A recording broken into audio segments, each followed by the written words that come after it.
Dr. Adams alum. Yes. And so I text you guys, and the response I got back was, oh, I didn't click over until you saw my message. Yeah, once the halftime show got really going, it was also around the time the Tiger game started, and I said, all right, time to switch over. Right. And so I'm just curious because I've always been chastised for watching one of 162 instead of maybe a first-round Pistons playoff game or whatever. It wasn't on the main screen. Now, I thought this is the biggest sporting event in the world. Right? It may not get the ratings here in the U.S. I don't think it'll match up to the Super Bowl in the U.S., but worldwide, more people were tuned into this game, whether it's on the Fox broadcast, Telemundo, whatever they're watching it on, yet you were watching one in 162. I didn't miss any of the game. I missed some of halftime. I think there's a little difference. Oh, see, the way that you said it was like, oh, I just clicked over. I mean, I'll read you the text. No, it's okay. I mean, hey, it's fine. I just thought but I know that you immediately tried to go at me, which was funny. Yeah. But I said, well, especially since I was watching the soccer game, which was surprising to me. Well, I again, said switched over halfway through with the Tigers starting. Yeah. Halfway through halftime. Oh, okay, halfway through halftime. See, I thought it was halfway through the game. No, I saw with Madonna, saw a little bit of Did you BTS. see Shakira? No, I eventually... You missed the best part. I was So able to that go was back. BTS. I thought that for some reason, and okay, I don't know was that a? It's a K-pop Korean band. Okay, that's yeah. what Yes. I thought. This is K-pop, but I Yeah. thought K-pop was a band. It's a style of It's music. a whole genre. Yeah. Oh, okay. But they are probably the most famous. I bet you they end up doing like a halftime show of the Super Bowl just because they've tried to make it more global. Sure. Yeah. and But it Shakira's was- song is very, like, that is the World Cup. That's like the iconic World Yes. Cup song. Okay, Yes. I didn't know that. I didn't know that either. I was just excited to see Shakira. Who was? I love Shakira. Who was the fellow that was singing with her? I have no idea. Okay, I didn't I- know if I that have was no like idea. a collaboration or he normally But he was great pops too. in. There Yeah, was he a was lot great. going on though. Yes. There was the best was there the was a lot. Muppets. The Muppets. I went nuts when I saw Animal on the drums. It was amazing. And then at the end, you see Miss Piggy and Kermit, and I mean, that's just the whole cast of character was there. So it was. I thought it was well done because they put in so many different things. I wish Bieber would have sang a song that I knew. I was like, Yeah, the this is what Biebs you're wasn't going great. for. Like he was fine. Oh yeah, he was fine. He did good, Same but thing.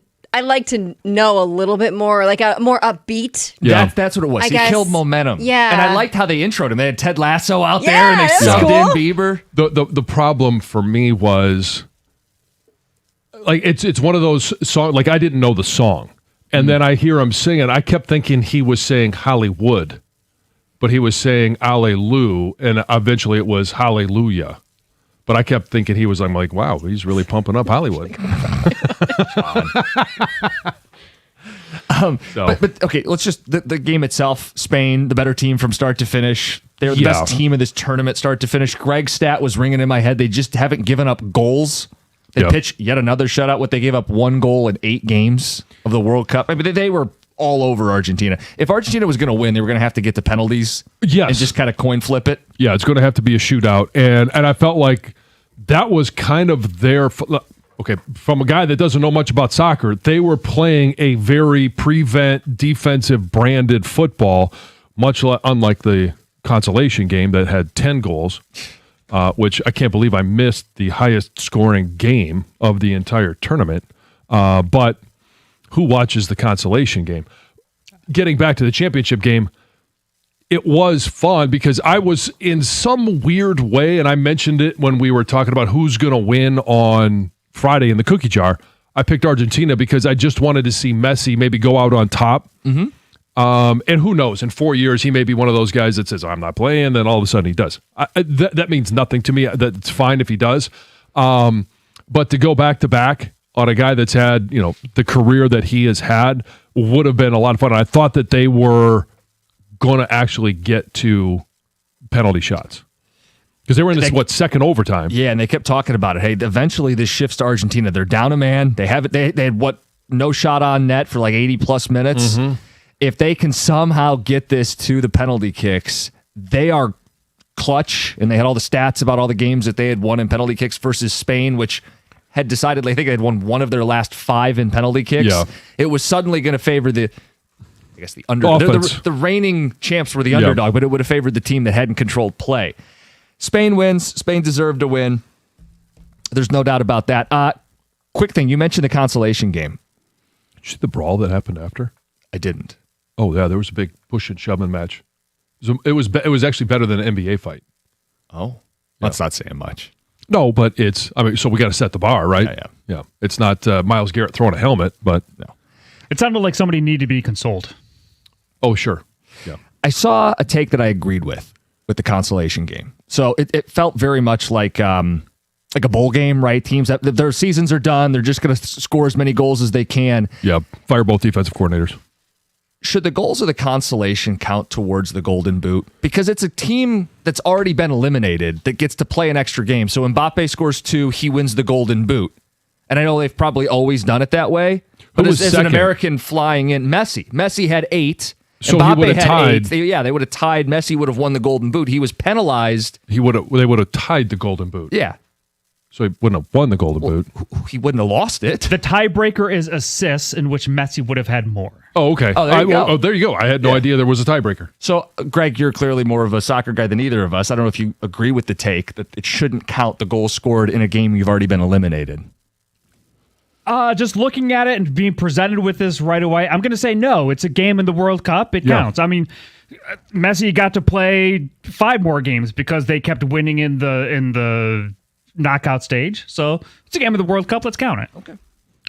I kind of said the same thing this morning when you brought this hot take up. Oh, yeah. Because it's always the consolation game has always been on the schedule, and you would have to go back and say, well, how many Golden Boot winners I don't know. actually played in the consolation game? And I'll let you go down that rabbit hole. No, thank you. But I'm sure it's happened before. So Mbappe wins the Golden Boot. He won it in back-to-back World Cups. France Wow. did not win either of those World Cups, but he was the best, most prolific goal scorer in both. Just a little thing, and to go back to this, like we're talking about Golden Boot and what you do in the consolation game. Remember, back before I was born, the NCAA tournament Had a consolation had game. a third place game, and I believe there have been some winners of Final Four MOPs who've played in that game. Interesting. I don't remember that. Well, yeah, if it was before Greg, it was before both of us were born, I think. Maybe not MOPs of the tournament, but they made the consolation. all tournament team or Yeah. the all Final Four team. Yeah, and that concludes the amount of soccer talk that we will have, and we will talk soccer again in 4 years. If people could put the pitchforks down, I'm looking at our show sheet. I don't believe there's any more World Cup reference for the next 3 hours and 45 minutes. Tigers. Well, Next 3 years and 360 days. Tigers took 2 or 3 over the weekend. Makes yesterday a little annoying, but they took 2 or 3 over the weekend. And as I look at the standings, they actually didn't get any closer. They got a little further away. 4.5 back of the wild card. 500 is no longer good enough to make the playoffs in the American League. Red Sox have won 13 in a row, powered by Jahmai Jones. Tom made sure to send us that clip.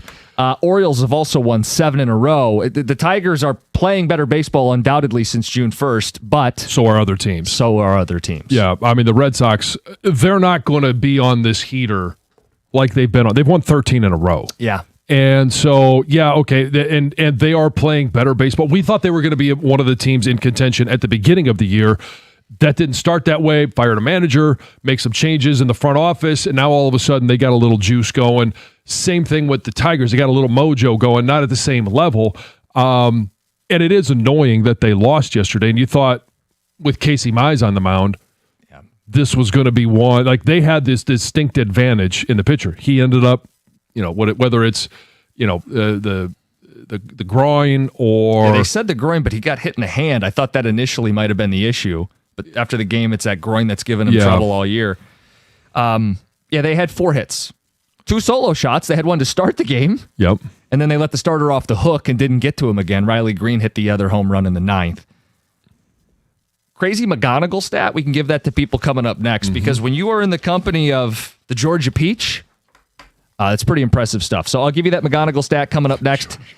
And then the thing I actually want to talk about, but I'm not sure how much I can talk about it. We'll do that next, 97.1. Hey, if you're thinking about a new truck this month, you and I both know, and I've been talking about it, a Ram truck should be right there at the top of the list. Ram truck lease deals at every Metro Detroit Ram dealer are phenomenal right now. I've seen the Ram side by side with other trucks.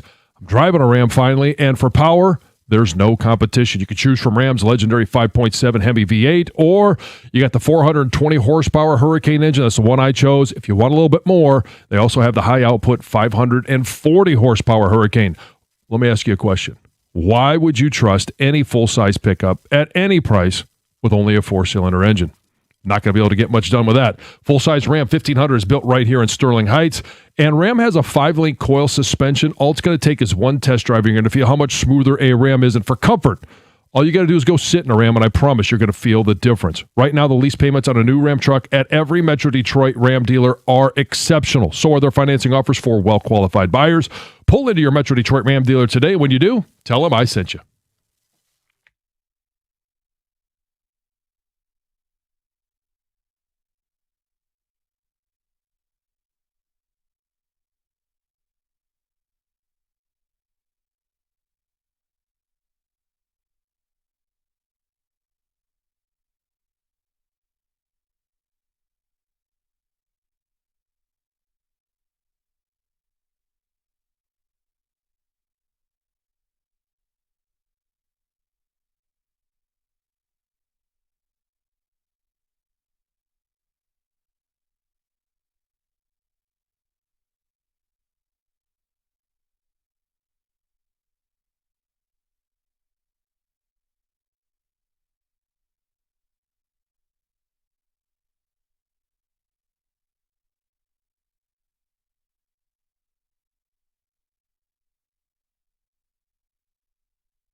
Kevin McGonigal continues to dazzle in his rookie season. How about this? You may have seen the stat on your TV screen over the weekend.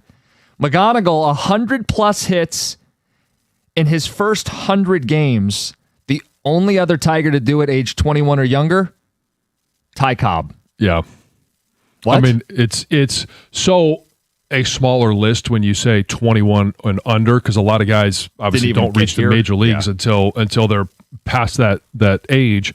But yeah, it's we've been talking about the great rookie season that he has been having, and when you put it in context with a lot of those, and one of the stats that we use now is obviously the WAR. He's right now 4 in WAR in Major League Baseball, and we had talked about, is he going to be an all-star? Should he Rookie of the Year? And some of the guys, Mike Trout is the name that always comes up. Now, I don't think he ultimately gets to Trout numbers and won't with the power, but that's the type of player that he is in the class of. We're going to spend some more time on the Tigers at 6:35 because this is a hard team to figure out.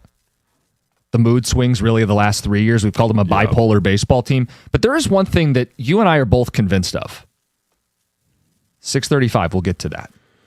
We've opened the show talking a little World Cup, little Tigers over the weekend. The thing I'd love to talk about, I'm not really sure if I can. What's the rule on spoilers? So I went and saw the Odyssey. Oh, I thought you were going to say Spain won.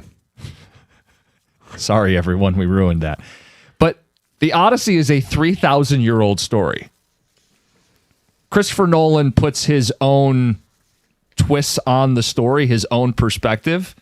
What's the rule on spoilers when a movie comes out? Because it's not like the Lions. Like, we don't come in on a Monday and go, we're not going to spoil what happened in the Lions game. It's just accepted. It happened. If you missed it, it's on you. Right, yeah. The bubble only lasts so long. And that's why I jokingly said Spain won, because in live sports, like, they're meant to be watched live. It's obviously what we do. But in terms of movies, I think the first question you have to ask, if you're amongst a group of guys or amongst a group of couples, individuals, if somebody asks you about the movie, you have to have the disclaimer, who has seen it, who has not. And if they all say, oh, we've seen it, then it makes it easy because you can then share stories about the movie, your thoughts on it, and how it ended, twists, how they, directors put their own spin on it. If not, then you just ask the question, are you going to see it? Do you care if mind? I talk about what the movie was? Yeah. Some people, like me, I'll say, no, I'm probably not going to watch it anyway until it comes out. It's pointless. I'll hear it from someone else. Okay, you're answering this like a regular person. I'm saying for what we do I have to wait a week? Like in media. Because we can't ask that question. Have you seen it? Hey, if you're listening, just let me know if you've seen it before I talk about it. Like that's a little harder to do. What is the accepted societal? Do you get a week, 2 weeks, you get a month? What's the rule on spoilers for like media talking about the movie? I think when it exits the theater and it is now available for everyone to stream, whatever service it is, and you can say, well, I don't have Netflix or I don't have Apple. I don't care. And that's when you can talk about the plot. That can be a little long while time. though. It could Like be it doesn't months. hit streaming for months. Like they're going to get as much as they can out of theaters. So that's a long time. I was going to say like a couple weeks. Oh no. Oh, really? I think as long as it's in the theater. Now I don't know. I feel like you have a chance to go see it if you really are someone who's going to be upset with the spoiler. Go watch the movie. And if you don't care enough to see it in the first couple weeks, I think you have to accept that the world's going to move on without you. Yes, but you're talking about this as a man with Without only kids. one other individual that you've got to account for. Yeah. Well, fair. But whether you have an army of children in your house or not, if it's important, you make time to go see it. If a couple weeks have lapsed and other people are discussing it, you can cover your ears, but I think it's on you at that point. People can turn the channel if they don't want to hear it. Right. No, they Yeah, but can't. we're in the business of No, they can't. For a quick- They stay here. Yeah, we don't want They'll come people, back. but we're in the business of asking Turn people the volume not down. to change the But channel. Just turn the volume down Yeah. and then turn it back up. And I think it's hilarious to bring this up with this movie, given that the story was taught to many of us in high Yes. school. Like I don't And even we've seen remember different it. versions. Oh yeah, it's in a lot of culture. Like it made me realize like maybe I should have paid more attention in high school because I liked this movie. Let me just, without spoiling anything, say I think it's a top 5 Christopher Nolan movie. It's very Nolan in that they mess with the timelines and the way they tell the story. There's big reveals. So it's not historically accurate. Well, none of it is. It's a mythical story. Yeah. So yeah, it's in terms of what it's written for the Iliad. the Iliad is part 1. This is the after the Trojan War. Okay. After they take the horse into Troy. Oh, okay. So if you This is watch after- Troy, which came out in 2004, 2004, this the it Gladiator picks up after this. Yes, this is Homer's got the Iliad, which is what Troy is about, and Yeah. then there's the Odyssey, which is Okay. Again, The yes, second I half of probably this. should have paid more attention in high school. I vaguely remembered stuff like the Cyclops. I'm like, oh yeah, there's a Cyclops. Oh. That doesn't spoil anything. Yeah. But yeah, he goes through various stops at various islands on his journey, the Odyssey home, coming home. And I'll tell you this, John, whether you get into the literary interpretations and the depth and the profoundness, you don't need any of that. If you just want a movie that looks visually stunning, that has a badass final act when he comes home, like that's my selling point, that you would like specifically Okay. the final third of that movie, where he comes home and there's some action scenes and he's a badass. And it visually, from the start to finish, they're out on the water. There's, as I mentioned, all kinds of monsters and stuff. I think it's just a good movie. And don't get caught up in any culture war BS. If you want to go watch a big movie on the IMAX, a blockbuster for the summer, this is Christopher Nolan doing what he does. He delivers. And I still think that if it's in theaters, you can't give out spoilers. Okay, well, I will delete the second half of my review. Well, wait for that. Certainly not today. No, not today. 248-539-9797. Just curious where you guys stand on the whole spoilers debate. Let's get to Heather with the news.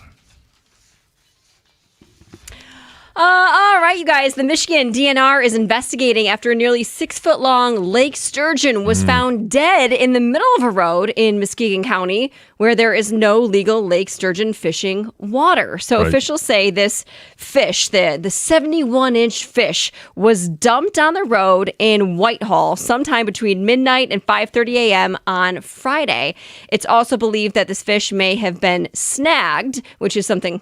A It's term illegal, yeah. I didn't really know what it meant, but It's caught somewhere outside the mouth. yes, exactly, because of damage to the fish's left gill plate. So it is illegal to snag or possess a snagging fish or a snagged fish in Michigan in general. So they're trying to determine who dumped this and fish, where did it come where it came from. from. Yeah. So anybody with any information is being asked to contact the DNR's Report All Poaching hotline. And they say violating fishing regulations can cause fines, jail time, and you could have your fishing license revoked. So, Yep, as you should. Yep.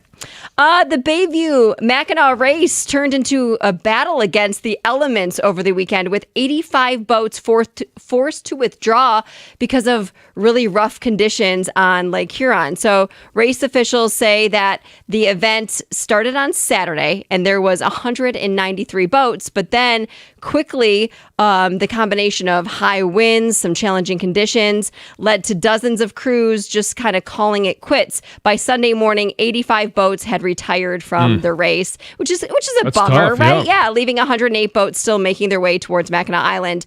But the organizers say, hey, despite the tough conditions, the good news is that everyone is safe and accounted for, and there have been no reports of any serious injuries or anything like that. So Tip of the cap to the captains. Yeah, you got to know your exactly. limits.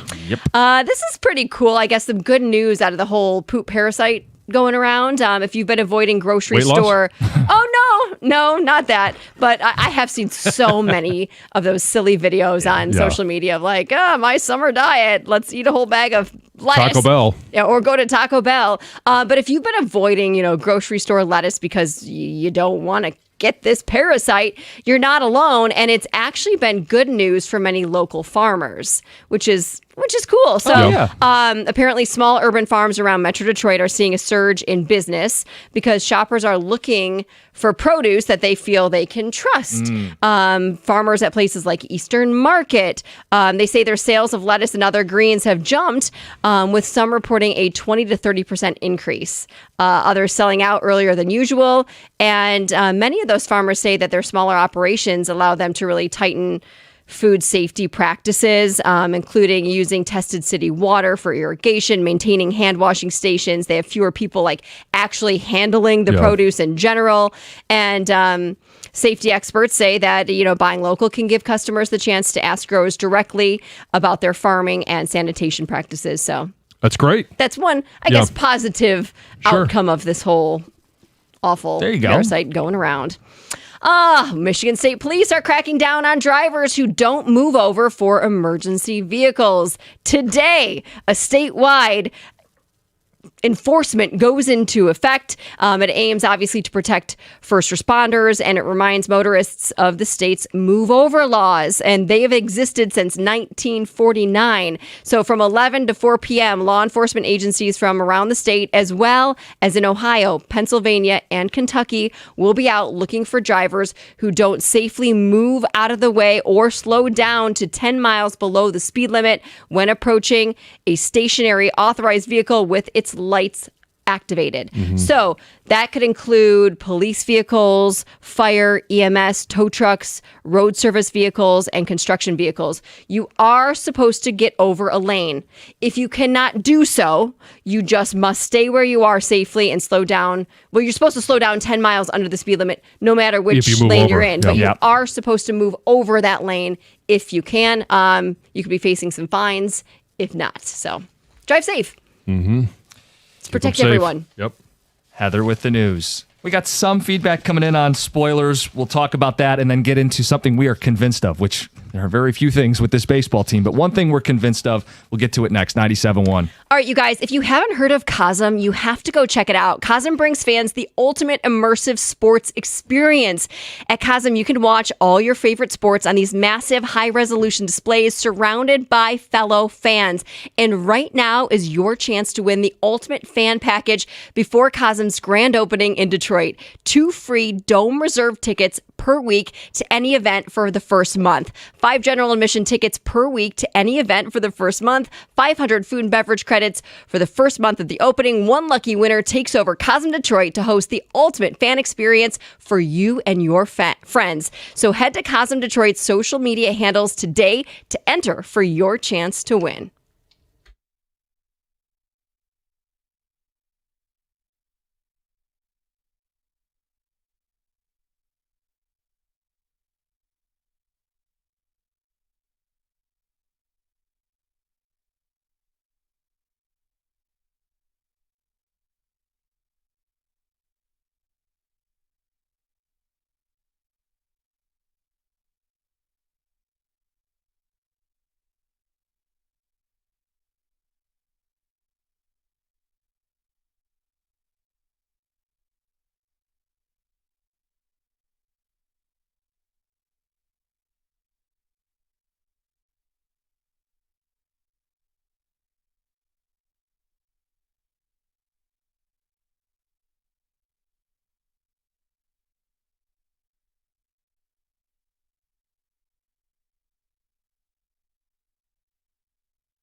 It's a hard baseball team to figure out. Yesterday's bizarro 4-hit, 2-run, blah. But they took 2 of 3, and they've played much better since June 1st. Very tough team to figure out. There is one thing that I am convinced of. I think you are convinced of as well. We'll get to that. I just want to read a few texts about spoilers, because the thing I would like to talk about the most today is actually the Odyssey, and I know I can't because societal rules dictate I can't go on the radio and go into depth on a movie most of you haven't seen yet, although it did have a big opening weekend. Texters say, well, this could be sent really any day. It says, sometimes I just want to punch Costa. The guy has no stake in the game, wants to comment on people with kids, smug ass, DJ at work. Thank you, DJ. Another says, you're way off base. Most of society doesn't go to the movies. If you think everyone runs out to see it within 2 weeks, and if they don't, it's not important to them, we don't want to spend $100 to see a movie and eat popcorn. John's right. Wait till it's out on streaming before you talk about it on the air. There's no momentum at that point. A month, 2 months, 3 months from now, hey guys, now we're going to review the movie. It wouldn't even be worth the airtime. Okay. I'll stand behind that. You can't do it until the masses have had a chance to see it. But I do think you can still give your opinion of a movie and share a that's lot sure. of insight without giving. There's a difference in. He'd go into more depth though than I enjoyed it. It's good. It's the top 5 Nolan movie. Like, you could still give more information without spoiling the movie. Right. There's a couple, as Nolan movies go, he takes you around the timeline, kind of bounces around and sets up some reveals. Those reveals would be worth discussing. I'm not going to share them right now because I don't need my life upended. As it would be. As it would be. And a text says, I think the general rule is 2 weeks from when it's released in the theater. Cam in a truck. That's what Heather said. Yeah. I want to see the movie, but we have 3 kids. Says, we're crazy busy for the next couple weeks specifically. We don't have time to watch a 3-hour movie. Says, my wife and I work 8 to 10 hour days, plus work around the house, animals, sports. But sure, we'll make time out of thin air. Thin air, Jim. That's Stephen at work. There is a window, and it's usually kind of the middle of August, where I know some schools start up mid-August, but a lot of them don't start, the public schools, I know it's changing, but after Labor Day. So there's a window there where a lot of the summer sports, if you do have kids, have ended. Football is picking up, but it's more end of the month training camp, and it's mid-August. So I think there's a window there where a lot of people can squeeze something like this in. Says, how could there be spoilers for a historical movie? It's like saying the spoiler to Lincoln was that he got assassinated. Story's been around 3,000 years. Nothing is drastically different from the source material. No, yeah, he still sees the Cyclops. There's still the Lotus Flower and all this stuff. It's still the story with Nolan's own choices. Those choices are what people are going to talk about. So, or specific scenes. Like, I think it's beautifully shot, and there's some scenes that I'd spotlight, but I don't want to give it away and ruin it. Yeah. Thank you. You're welcome. Don't say I didn't do anything for you. You're not even going to see this movie, are you? I will eventually when it comes out on streaming. Okay. So you said something on Friday's show that, like, you aren't great about pairing up movies and directors. No, like, I want to see this because it's a Christopher Nolan movie. And you said, I wonder if I'm the weird one. No. When people say that, I'm like, God, my brain's just not wired that way. And I do see a lot of modern movies. My genre is more classic old Western movies. So I don't necessarily pair director with movie or style of movie. So I got the idea, and we'll do this in the 7 o'clock hour, to play Nolan, Tarantino, Scorsese. Okay. I will give you guys the movie premise, the plot of a movie from one of the 3 big guy movie directors. And we'll see if you guys can name the film and which of the 3 directed it. We'll do that at 7:02. Okay. Should be interesting. Yes. We'll lean on Greg. And if Jeremy Otto's around, he'll step in too. Let's talk Tiger baseball. I'm convinced of very few things with this team, but you and I have been talking about this. We believe Tarek Skubal's going to be here 2 weeks from now. Yes, he will be here to the end of the season, whenever that is. If it's at the end of the regular season, Tarek Skubal will be in a Detroit Tigers uniform. If they do make it to the postseason, Tarek Skubal will be in a Detroit Tigers uniform. I don't believe he's going to be traded at the deadline. So then the question becomes, what makes it worth it? It's an interesting question because I think there's going to be a lot of people that say, okay, well, the last 2 years you made it to the second round, but you didn't make it to the ALCS. You eliminated an ALDS. If you're going to, quote unquote, go for it and you've spent money this offseason, I think there's a lot of people that are going to start with, well, you need to buy at the deadline, whether it's an arm for the bullpen or it's a bat. You need to make it to the ALCS. That's what makes it worth it to you. No, I'm saying that's what I think people are going to say. A lot of people. Okay. I think you have to make it to the postseason. You gotta have a seat, at the party. That's it? That makes it worth keeping Tarik Skubal, achieving the same thing you did the last 2 years? Actually, less. Just getting in?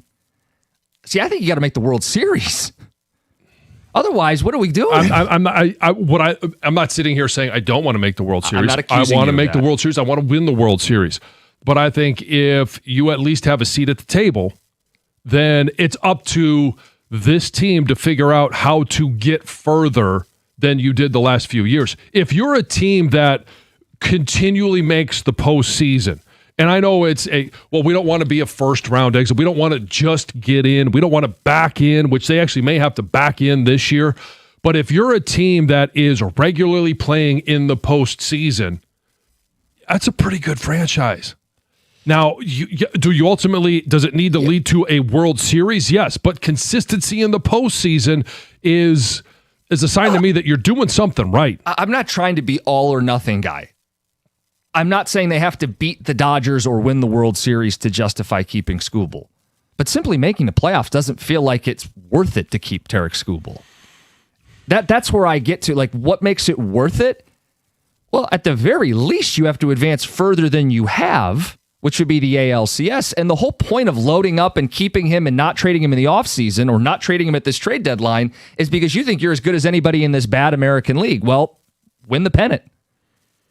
That, to me, is what would be worth keeping Tarik Skubal. And if that's something that they don't feel confident in, then act accordingly. Well, so here's the other thing, is if you make it to the postseason with Tarik Skubal and you have an exit like you did last year, and you're kind of pointing fingers at Tarik Skubal, it's like, hey, there's a lot of people after last year that said that we want to trade him before the season even starts, which you and I both thought was asinine. We understood it, but you have a two-time Cy Young Award winner. I don't believe he's going to win the Cy Young this year, but he's still one of the best left-handed arms in the business. But I want to push you a little bit on this. If you say it's worth it to keep Skubal at the trade deadline, they make the postseason as a wild card, and they lose in a best 2 out of 3. You're going to say it's a huge disappointment. Oh, okay, but you would still say keeping Skubal was worth it. Yeah, because you have a seat at the table and you have an opportunity to throw him twice in a 5-game series, possibly 3 times in a 7-game series, and you're going into it with a pitching staff that is really good. Now, but what if you aren't even good enough to get to a 7-game series, which has been their issue the last several seasons? Well, then don't keep them. And I know you're not advocating to keep him. I'd much rather be in the postseason than not. Same. And so if getting to the postseason means we get extra wins because we have Tarik Skubal and we get a seat at the party, then I want to play. I want to party. We'll get you a party hat. 248-539-9797. We can bicker about this, but you guys, we want to hear from you as we wrap the hour. What makes it worth it? It sure feels like they're going to keep this guy. Winning 2 or 3 over the weekend. They've got some runway before the deadline. If they're keeping him, what makes it worth it? It's 97.1. You could be a great driver, doing everything right, and still get hit, and you never saw it coming. That's life on the road these days, especially this summer with the nice weather and more people out. You've got bikes, motorcycles, summer traffic's picking up, construction's everywhere. If you're injured, you need to give David Femininio a call and the accident response team. They're going to help you right away, and David will fight to get you what you deserve. When you're in an accident, get the right team in your corner. Give David a call at 855-65-CRASH. That's 855-65-CRASH, or on the web at getdavidgetpaid.com.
Heather has no confidence for our movie game at 7:02. 0.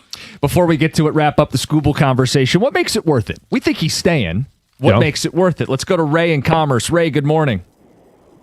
Good morning, John. I'm disappointed in you. Yep. I had every intention of finding a way to get onto the radio this morning to rip on your counterpart, Jim, because he doesn't use his grill. Or if he has a grill, I believe it's electric. I don't like that. Jim, you need to shape up and be a man. Yeah. But, John, when we're talking about the playoffs and we're talking about, the Tigers, you'd like to think that, as a former football player, you'd have that competitive spirit about you and you'd want to do something more than just show up to the party. You'd actually want to go there and do damage. I mean, the Tigers now are like whoa, Ray, hold on. I want to go to the World Series. I want to show up, and I want to win that wild card series. I want to win the ALDS. I want to be in the postseason versus sitting at home and wishing that maybe we had 2 more wins, and if we had Scooble instead of selling them at the deadline, we could have had those 2 wins. I don't know if we get those wins. I don't know if we get to the postseason. I'd rather have the shot. How about you sit there and you're like, oh, okay, well, we're a first-round exit. That's a failure. Yep. There's no question about it. But I would rather be in the postseason versus not having sold Scooble and then sitting there going, well, we missed by a game. Could we have made it with Scooble? Right. Well, like if we were to sell Scooble, I still would love to make the postseason, be able to, have some fun. That's where, like, if you just get in, I'd have some fun. But if you're not selling Scooble and you're keeping them, then you got to get farther than you were last year. And the Tigers still have a load of, ground to make up here in order to even get in. They're like a cockroach to me. Like, just die so we can sell, Scooble and we can actually move forward. They're going to keep him. I don't want to be like the Angels. I know. Yeah, I want to be like the and Angels. you see what the Angels that never make the postseason? Well, his thing was Ohtani. I agree. He's referencing Ohtani. Like Mike Trout? Right. Well, yeah, Trout ended up staying, but Ohtani left and they got nothing for him. Well, can't pick a side. And what's the issue with my corded electric grill? No, John, I love it that people are just waking up wanting to take shots at you. It's kind of like I feel heard. I feel like we have connected with our listener. At least I have. Like there are times where I wake up and I just want to take my shots at you. You put a couple 9 volts in and you fire it up and you make burgers and dogs. Hopefully it's just for your starter. 248-539-9797. Mike in Dearborn, good morning. Good morning, gentlemen. Good morning. I just wanted to talk, I think keeping Scooble would be worth it if we can add. That's going to give us the best chances in the postseason. The ultimate goal is to win the World Series.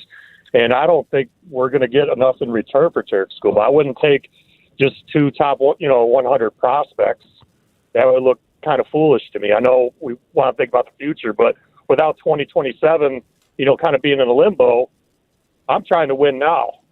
Somebody that can hit lefties, because that seems to be a big weakness of ours. Yesterday we struggled, against the Angels, starting pitching. So if we could get some bullpen arms and a bat that can hit lefties, I think we're solid. And then it's just, unfortunately, some of the teams, some of the players I wanted, those teams are doing pretty good, like the Orioles and the Padres. They might not be sellers. So, when you're looking at, the Rockies, I don't really see any bats, and, the Giants, teams of that nature. But, I'm not letting Scott Harris off the hook for keeping Scooble, but I do think it's the right move to keep him as long as you add. Well, you could certainly feel better about keeping him if you were doing everything you could to move in the postseason. Right. Because they've stalled out at the same spot. And that's kind of what I said. To make it worth it, it's not just make the playoffs. Well, but here's the issue, is we won't know the answer to this question. And if you sell him, you may not know the answer to the question for 2 or 3 years. They could also make the playoffs after selling him, too. They They have a damn good starting rotation, right, with or without Scooble. My point is, if you get a top 100 prospect, or 2 of them, or 3 of them, whatever. He said 2. I wouldn't think that's a bad return at all. But you have no idea if those prospects are ever going to make the major league. And then you look back 3 years later, like we do on the Verlander trade, going, well, we got Jake Rogers. Right, and so, you won't know the results for some time, most likely. And maybe in a couple of years, if you sell Scooble, you look back and you go, man, that was one of the greatest trades in Tigers history because you've got X, Y, and Z, and look what they're doing now. to me, it's just playing the odds or what's most likely to happen. You could play for lightning in a bottle with Skubal, which is what I think they're going to do. And if they are, please add. Not like what they did last year, but like real additions. There's the lightning in the bottle that they make a run to the World Series or win it. That's lightning in a bottle. I think those chances are pretty low. I think if he leaves and you get a comp pick, it's one draft pick outside the top 32. The chance of that guy hitting is probably lower than getting two guys in the top 100 of all the prospects. Correct. Who are already moving up in team systems. So that's why I prefer that path. The thing that we're gives going to the talk most odds likely. or probability. Yeah. And yes, I mean, everybody's going to say, well, because of the staff, and who knows how long Casey Mize, is he going to be out? Is he not? Is he here? If you sell Skubal, your odds aren't as good that you're going to make the postseason. You still can. There's no question about it. But are your odds better to make the postseason with Tarik Skubal? Yeah, of course. But the strength of this team is the starting rotation. You could trade Skubal, who, by the way, is not an automatic win. Far from it when he's on the mound. I believe they're 5-7 in his last 12 starts. So it's not like he's this auto win, and if you take him away, your team collapses. He's never been the auto win. If he was the auto win, we would have been the ALCS last year. That's a good point. 248-539-9797. Some text coming in with some of your thoughts. Says, if there's no baseball next year, why trade him? For garbage prospects? Screw it. Take the pick, give it a run. That's from Tony. Another says, Skubal will just take himself out of the must-win game in the playoffs. Huge pass. Boys, we're not even a 500 team, and we're talking about they got to make the World Series. 6.5 out of the division. Yeah. Well, they don't have to win the division to make the postseason. Good point. The only acceptable outcome if you don't trade Skubal is a World Series appearance. Otherwise, you lost him for nothing and set the franchise back. Agree with John. Make the postseason. Give yourself a chance with an extremely good rotation. If you get bounced in a 3-game series, oh well, nothing's guaranteed in October. Yeah. The mindset by John is exactly why these GMs don't make bigger moves. Just get in. Are you kidding me? That's not worth keeping Tarik Skubal. I'm not saying just get in and lose. That's one of the possible outcomes. I'm saying just get in and then see what happens. You might make a historical run. Are the odds in the favor that that's going to happen? No. But I would sure like a seat at the table. I want to play. 97.1.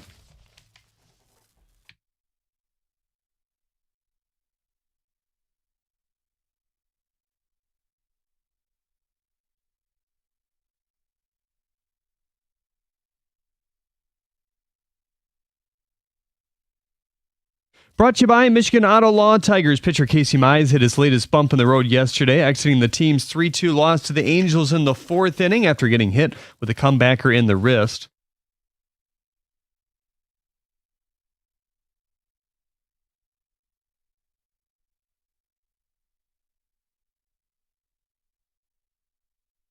That's manager A.J. Hinch. He's already been placed on the injured list twice this season with groin troubles. Detroit mustered just 4 hits in total, including a homer from McGonigal and Grain. Jackson Jobe looked strong in his 3-inning rehab outing with Erie yesterday, striking out 8 batters, not walking any, and just giving up 1 earned run. Spain took advantage of an Argentina red card to win the World Cup 1-0. France's Kylian Mbappe won the Golden Boot, scoring 10 goals in total. Ryan Fox won his first major, taking home the British Open by 1 stroke. Cameron Young finished second at 9 under. Scotty Scheffler was tied for 4th. Here's Fox.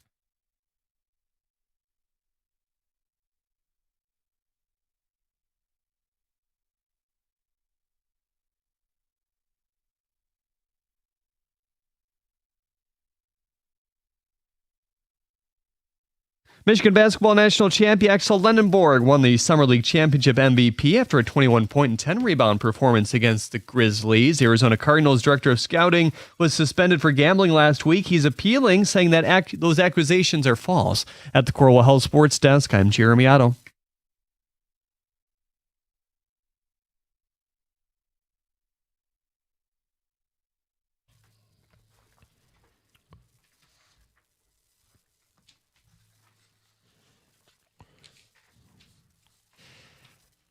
We have a movie game I want to play with you guys. And Jeremy Otto, if you're available, stay around. We're going to do it right now. Oh, he'll be back in 1 minute. Be back in 1 minute. He knows the rules. Well, we're not going to wait for them. No, The no. movie game we're playing is Nolan, Tarantino, Scorsese. These are the three big guy movie directors, and I want to know if you can name their film and which of them directed it based on just the plot summary. Oh, okay. This is with in honor of the Odyssey coming out over the weekend, Christopher Nolan film. I was going to say Christopher Nolan. And it's the Odyssey. I believe that's Sir Christopher Nolan. Oh, was Is he it? knighted? He got knighted? I think so. Oh, wow. Anyway, Black Knight! Oh, that's one of the other The ones. Dark Knight. Dark Knight. Yeah. I was gonna say, what's the Black Yeah. Knight? That's We're his off next to a one. hot start. Yeah. What we're going to do is It's gonna go well. jump in whenever you know the answer. Greg, I only ask that you give these guys a chance because I think you might clean up. I think so too. Our first movie, Jeremy Otto sitting back down. I'm going to be terrible at this. A thief who steals corporate secrets through the use of dream sharing technology. Inception. Nolan. Points for both of you. That's right. We're a team on this one. I was going to continue. Stars Leonardo DiCaprio, Joseph Gordon-Levitt. You guys nailed it. Great. The next one. In the dead of a Wyoming winter, a bounty hunter and his prisoner find shelter in a cabin. Django. No. Currently inhabited by a collection of nefarious characters, stars Samuel L. Jackson, Kurt Russell. Tarantino. It is a Tarantino movie. Any idea which Tarantino movie? Jackie Brown? No. Oh, that's a love story. Otto? I have no idea. Kill Bill?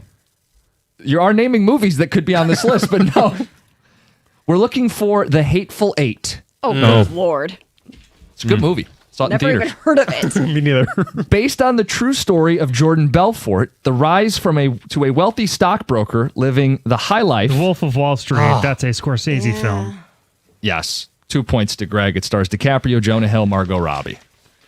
I've seen that one. You That's knew all it. right. You guys. Yeah, that's all right. We nailed the first one. Two magicians dismantle their lives. Nolan. The Prestige. 2 points for Heather.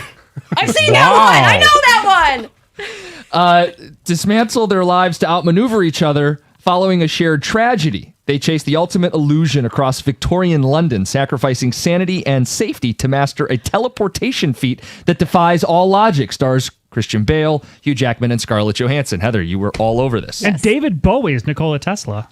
Yes. Well, Hugh Jackman's in it, so I know. obviously, yeah. Yeah. Obviously. Yeah. Co-star. Go way back. Your next movie, again, Nolan, Tarantino, Scorsese. Who's the director and name the film? The story of Henry Hill and his life in the mafia, covering his relationship with his wife, it's Karen. Goodfellas. Goodfellas. Scorsese's. Yeah. Scorsese's. Yeah. Yes. Scorsese. Points for both of you. Yes. By the way, I'm not keeping track of this. Yeah. No, we just points.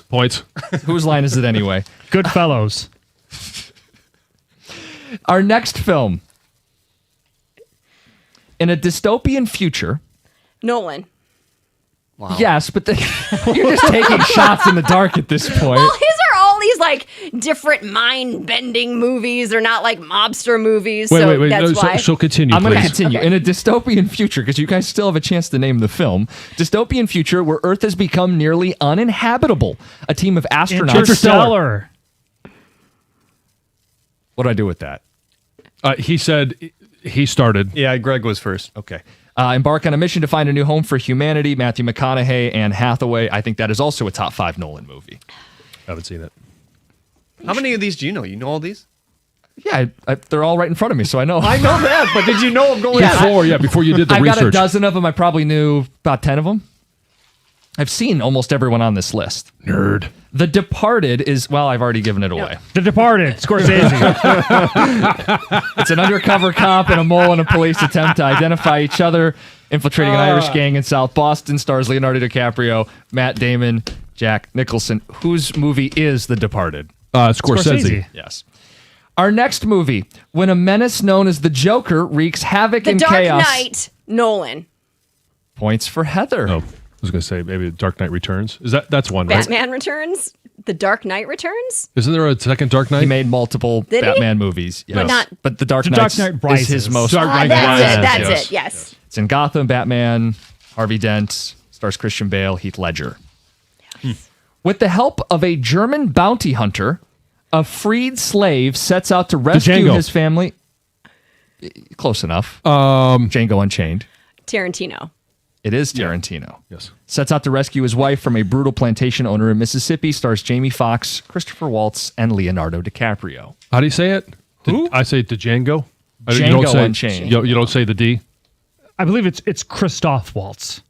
Christopher Waltz. Oh, Christoph. Christoph. Excuse me. Yeah. Disrespected him and his family this Yeah, morning. Christoph. Anna and Elsa are going to get after you. You don't say that. It's just Django. Disney! Well, you're going to get into him for Django, so I'll get you on for Christopher Waltz. That's fair. Okay, our next movie. In Nazi-occupied France during World War II. Dunkirk. No. A plan to assassinate Nazi leaders by a group of Jewish Inglourious US Bastards. You've already guessed. Damn it. I only get one guess? I know, just to get to spit out as many as I think I know. I guess we're making up the rules as we go. Inglourious Bastards. Yes, it's Inglourious Bastards. Tarantino. Stars Brad Pitt. Yes. It's also Quentin Tarantino.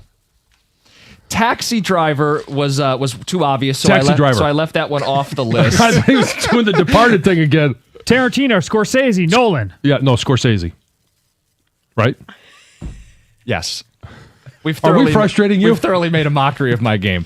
I did appreciate on Friday you talking about directors and how you don't normally do this. You don't pair up a director's work. And so then I went down a rabbit hole, not knowing we were going to do this, and you could see that it did me absolutely almost no good. Mm-hmm. I Googled some of these directors, and I wanted to know, okay, like, what is their style of movie? And Scorsese is the one where I've probably seen more of his movies. He's been doing it longer. Yeah, He's got and a bigger Goodfellas catalog. is one of my all-time favorites. Yeah. DiCaprio was in 80% of those so far, has he not? I know. He's in like all these great movies. So that's our game. Well, I actually think I outperformed my expectations. Me too. Yeah. And the fact I that was we got proud the of you first guys. one together, because we actually said, hey, can we do this as a team? Because I know my problem is that I haven't seen many of them. I've seen more Nolan movies than I've seen of any of the others. Like, I'm not into the mobster type movies, the Italian The dude gangsters. Like, flicks. I like more of the mind movies, right? Mind melds. Yeah. What's the one where, and maybe we said it, it's the one where, is it Inception, where everything kind of just is moving around? Like a dream within a dream. Dream within a dream. Yeah, it's probably not Nolan's It's best probably not movie, a great description. but it's my favorite No, of it his wasn't, movies. John. That was one I had to watch twice. Inception. So Oh, I okay. like, there's mystery and heists. Leo, it's my favorite Nolan movie. It's probably not his best if you're going to be like a movie snob about it, but if you're just movies you like, I really liked It Inception. is a great rewatchable movie. I think an even more confusing Nolan movie, though, is Tenet. I don't know if you guys saw I Tenet. think I did. The bullets go in reverse and the timelines are all screwy. And that one's even harder to follow. Wow. Yeah. Bullets go in reverse. Yeah. Got to plan your shots on that one. Yeah, no kidding. Do they explode when they get in the gun? It's trippy because like characters are moving backwards. All their motions are in reverse. Yeah, it doesn't sound like one I would want at all. Yeah, that's one of the more confusing. Talk about having to rewatch movies. That's a Nolan movie. I thought maybe you give us a couple of layups, like Oppenheimer stars. Sure. Tells the story of. yes. I mean, you could have started with an easy one, I like mean, I don't know. He said the atomic bomb. the Joker was like the first 5 words of one of the reviews. That was pretty Yeah, easy. yeah. One I left off was Reservoir Dogs. Have you seen Reservoir Dogs? I don't think I have. Early 90s. They Maybe think a bits and cop is in pieces. their midst and they're trying to figure out who it is. Otto's nodding his head. Did you know any of these? I knew The Dark Knight. And The Departed. Yeah, But did you know The Black Knight? no, I didn't know No, that one. no. I missed that one. Anyway, Otto is in today. We'll get Shabath back, I think, tomorrow. He's been gallivanting around the Midwest, Upper Midwest. I think he went through the UP. He's in Wisconsin, Minnesota, Chicago, and I think he gets back later today. Oh, he did the Great Circle. Big circle around All Lake right. Michigan. So there you go. Let's get to Matt in Highland. You want to talk a little Tigers? You're on 97.1. Hey, Jim. I did a deep dork dive last night into baseball trade deadline moves, and you got to go back 10 years to see any type of player who had an impact on the team trading. So, example, when the Cubs traded Dylan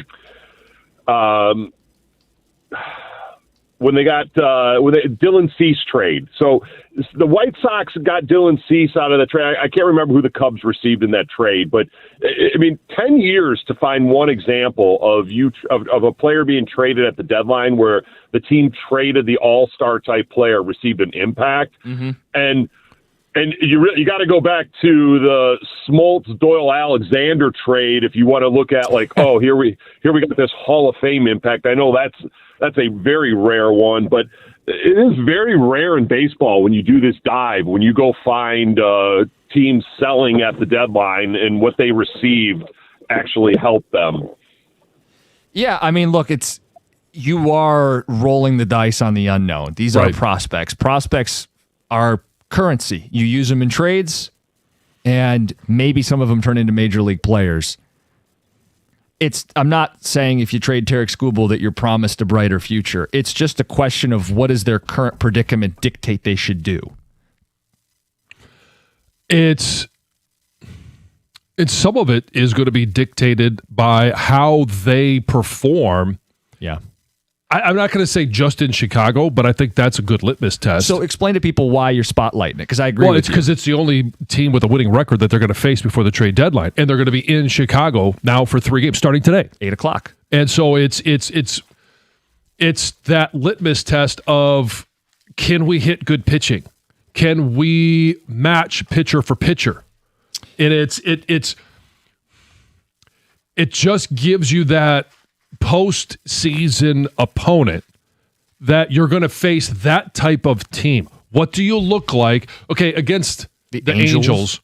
All right, I expected a sweep. We didn't get it, but at least we got a series win. If you're going to win series, you got to at least win the series that you're expected to win. And they should be expected to win every series up until the trade deadline, except the Chicago Cubs. Now, if they can win that series, now all of a sudden, hey, maybe that light bulb goes on.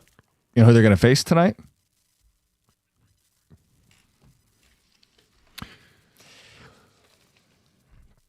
They are still most likely to miss the playoffs. Yes. So that's why I have this apprehension because otherwise, like, of course, who doesn't want to see their team compete? Who doesn't want to have relevant competitive baseball in August, September, and ideally October? And nobody wants to be the guy that says trade one of your best players. But the situation that they've dug themselves into dictates that's the best course of action. Now, if I don't think they agree with me. So for everybody who thinks I'm throwing in the towel too soon, don't worry. I don't actually have a say in this. They're going to keep the guy. Most people want the decision to be easy. Yeah. That's a good way to put it. And we could talk a little bit more about it coming up next. We'll get to Heather's news. And then you have this heated online debate. Oh, yeah. At 7:35. It's 97. Oh, no, go ahead. You have a little more you want to... No, I was going to go into my read. Oh, well, please then do. You interrupted Go me. ahead. It's your show. Summer is here. It's rolling right along. Weather is certainly heating up, and you're probably planning vacations, backyard barbecues. I've seen them in my neighborhood. But let me ask you a question. When was the last time you actually looked at your roof? And you're wondering, why would I be looking at my roof? The summer storm season is officially here, and you don't want a leaky roof ruining your summer plans. Don't wait for the damage to happen. Do what I did and call the pros at Rapid Roofing. They're fast, they're local, and they get the job done right the very first time. Beat the summer rush and secure your peace of mind. Call Rapid Roofing today, or you can go to rapidroofing.com to schedule your free inspection and lock in your appointment. That's rapidroofing.com.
If you or a loved one has been living with dentures, failing teeth, Brightside Dental has life-changing upgrades that you've been waiting for. I'm talking about all-on-4 dental implants. You replace a full set of missing teeth with just 4 implants. Strong, secure, natural-looking smile that'll actually stay in place. So take the first step towards confidence, that comfort, a smile you actually want to show off. Call today, schedule your consultation, and find out if all-on-4 dental implants are right for you. A one-day transformation. Walk in and leave the very same day with a brand new smile. New smiles closer than you think. 1-800-PAINLESS, BrightsideDental.com. That's Brightside Dental. No judgment, just care.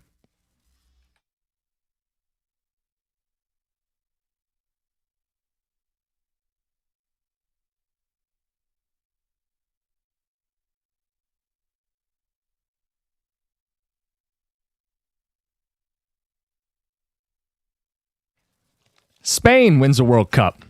Gave up 1 goal in 8 games. But they needed to score to avoid penalty kicks with an Argentinian team that just finds ways to win. There's your World Cup final. Tigers took 2 or 3 over the weekend against the Angels. We've been talking about Tarek Skubal because I'm pretty sure they're keeping him, and you're pretty sure they're keeping him. It's one of the few things we're convinced of with this team. We asked the question, what makes it worth keeping him? What do they have to do? And you said, hey, they got to get in the playoffs. Yeah, and I'm fully aware that the words I used of "will just get in," I don't want to just get in and lose. If they lose in the wild card round, it's a failure. If they don't get to at least as far as they were the last 2 years, and I would even say if they don't get to the ALCS, it's a failure. Well, that's more of what I'm asking. Like, but I want to get in, and Yeah, it makes it increases the odds of getting in if you have Tarek Skubal on the roster. You're answering it your way, and I'm not going to demand you answer my way, but I guess more of what I'm looking for is what makes it a success if they keep him. Like when I ask what makes it worth it, what makes this a success, you kept him and it ends blank and it's okay, you would say... Well, I want to get in the postseason. Okay. And to me, it's make the World Series. I'm not going to say you got to beat the Dodgers or it's all for naught, but part of the whole point of keeping him before the season and at the deadline was this goal that, like, we're as good as anybody in the American League. And if they're not, then that makes the decision for them. And it may be that if, I mean, you could even answer this like if they decide not to sell Tarek Skubal, they have to buy. They got to get somebody in the bullpen, and they have to add a bat. Both? Okay, beggars can't be choosers. Okay. Ideally, how about yes. just a real buyer at the deadline? Last year was not a real... Right, that was kind of half-wet sort of deal. It was, bargain bin, Dollar General. But if you're not going to sell, I don't think you could do nothing. If you're not going to sell, then you should buy. And if you're going to keep Tarek Skubal, do I think that they win the World Series? No. Do I want them to? Yes. And the best odds, if you're talking about odds, not great odds to get prospects back and think that they're going to develop. We lived the Justin Verlander trade. Yeah. But you have the odds of one of them could develop because the odds of Tarek Skubal being here next year aren't 0, but I think we kind of believe it's 0.001. So for every reference to the Verlander trade, I'll also point out we lost Scherzer for nothing. Correct. So, I mean, it's damned if you do, damned if you don't. It's much better to just be a good team. That's certainly not the case right now. They have work to do. Text says, nothing will make it worth it. Nobody will beat the National League this year. We're not going to win a World Series. Getting rid of Skubal is the only answer. Cookies, I can guarantee you if we keep Skubal, we'll make the playoffs, but anything after that's up in the air. Would you do it, Aaron in Madison Heights? No, simply getting in the playoffs is not enough to justify keeping him to me. John, I expected so much more from you. That's a Cookies take. Of all your takes, it's the softest. It's like grilling vegetables and tofu burgers on an electric grill. Signed, Steve. Do I want to be in the postseason? Yes.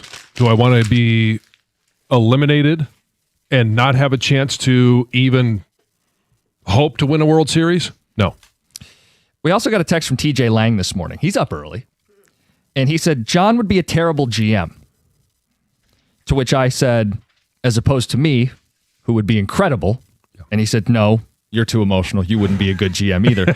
So, Greg, can we make this a background poll question? people can text in, but I'd love them to vote. Who would make a better general manager? John Jansen or Jim Costa? And I know how this is going to go, but I'm hoping people take my side here. Okay, well, if I was the general manager of the Detroit Tigers, I would trade Tarek Skubal. Okay, so would I.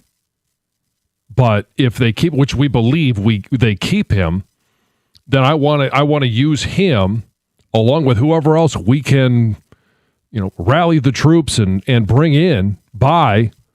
I want to make a run as far as we could possibly go in the postseason. You could vote in that poll question. You could text in your answers. We do need to get to this heated online debate. John, you saw this. It was blowing up over the weekend. But first, Heather with the news.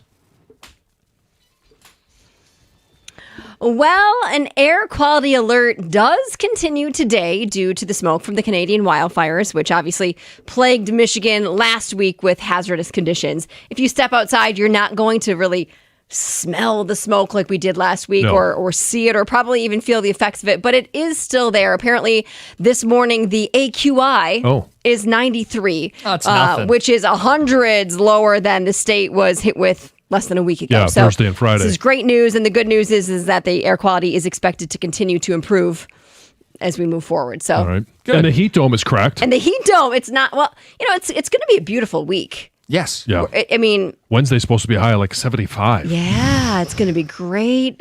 Highs of 80s, which is, I'll take that. Fine. Yeah. Cool in the morning, not too hot during the day. You may want to check your refrigerator if you recently bought bagged lettuce. U.S. officials linked a Taylor Farms plant in Mexico to the cyclosporiasis parasite. So Taylor Farms issued a voluntary recall of iceberg lettuce products that were sold in Michigan and 26 other states due to possible contamination with this parasite. The recall includes shredded iceberg lettuce and several products made with it that were distributed between late June and mid-July. Customers are being told not to eat the recalled products and to either throw them away, or you can go and get a refund from the store that you bought them out. Health officials also recommend washing any surfaces the lettuce may have touched. It also sounds like the lettuce or the recall includes lettuce that Taylor Farms shipped to several Taco Bell locations in numerous states, hence why Taco Bell has been under fire. Yes, we're getting to the all bottom of of this. And it does sound like I was reading more of it, like Taylor Farms, I don't think even really knows the full extent of it. I mean, they're issuing this voluntary recall, but it sounds like most of the recall is in these big, larger bags of food that are shipped to restaurants, not to, like you going to a grocery store and picking up a small bag. It sounds like it's mainly tied to more of the bags that are being shipped to restaurants, but they want to make sure checking all their boxes. So doing a big recall that way. A suspect was taken into custody after 5 people were shot during a funeral at a Detroit church on Friday. So gunfire erupted after a physical fight broke out during a funeral at Greater Love Tabernacle Church on Plymouth Road. During this fight, apparently one suspect pulled out a handgun, fired into the crowd, striking multiple people. There was officers that were stationed nearby. So they got there quickly. An officer who responded to the church actually saw the shooting happen and returned fire, striking the shooter. In total, 5 people were struck, including the suspect. All of them were hit in the lower part of their body. They were hospitalized with non-life-threatening injuries. Police called the shooting an isolated incident and said that there was no ongoing threat to the public. Like I said, the suspect was taken into custody and police were able to recover the firearm involved. The Michigan DNR is trying to solve a mystery after a nearly 6-foot-long lake sturgeon was found dumped on a road in West Michigan. So according to the DNR, this 71-inch fish was discovered on a road in Whitehall, and investigators believe that it was left there sometime between midnight and 5:30 a.m. on Friday morning. So they have kind of a timing around it. They say damage to the fish's left gill plate suggests that it may have been snagged before it was dumped. All of that is illegal in Michigan because lake sturgeon are heavily protected in the state. And they say limited fishing is allowed in few parts of the state. And they say the White River which is where the DNR believes the fish was likely caught, is not one of them. So they're asking anyone with information to come forward. And if you are caught, doing these things, there's a lot of penalties involved. Fines, jail time, have Loss your of fishing license. license revoked. So Like sturgeon, it's like a quick season, right? Like it's Oh yeah, it's ice fishing season up on Black Lake, and I forget what the limit is. It's like 5 or 6. I think it's 6. And it usually only lasts a matter of minutes. If it lasts an hour, it's a slow day. Right. Interesting. All right, that's Heather with the news. Heated online debate. We'll get to it next. Actually, we have a couple fun responses, too, on who would be the better GM. It's 97.1.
I got a topic going in the background with an assist from TJ Lang. Who would be the better GM, John or me?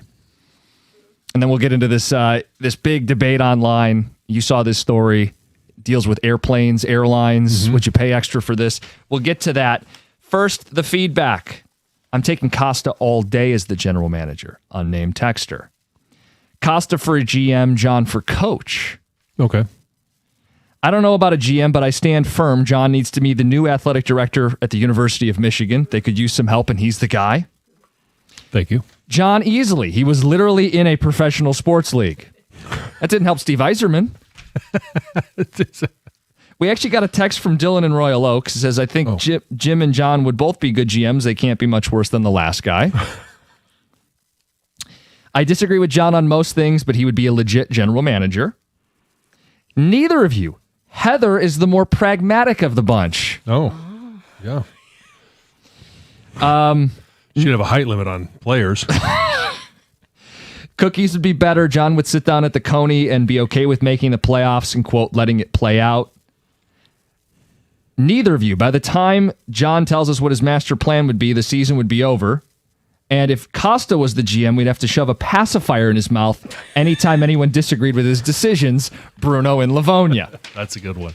Martin, you're next. You're on 97.1. Hey, good morning.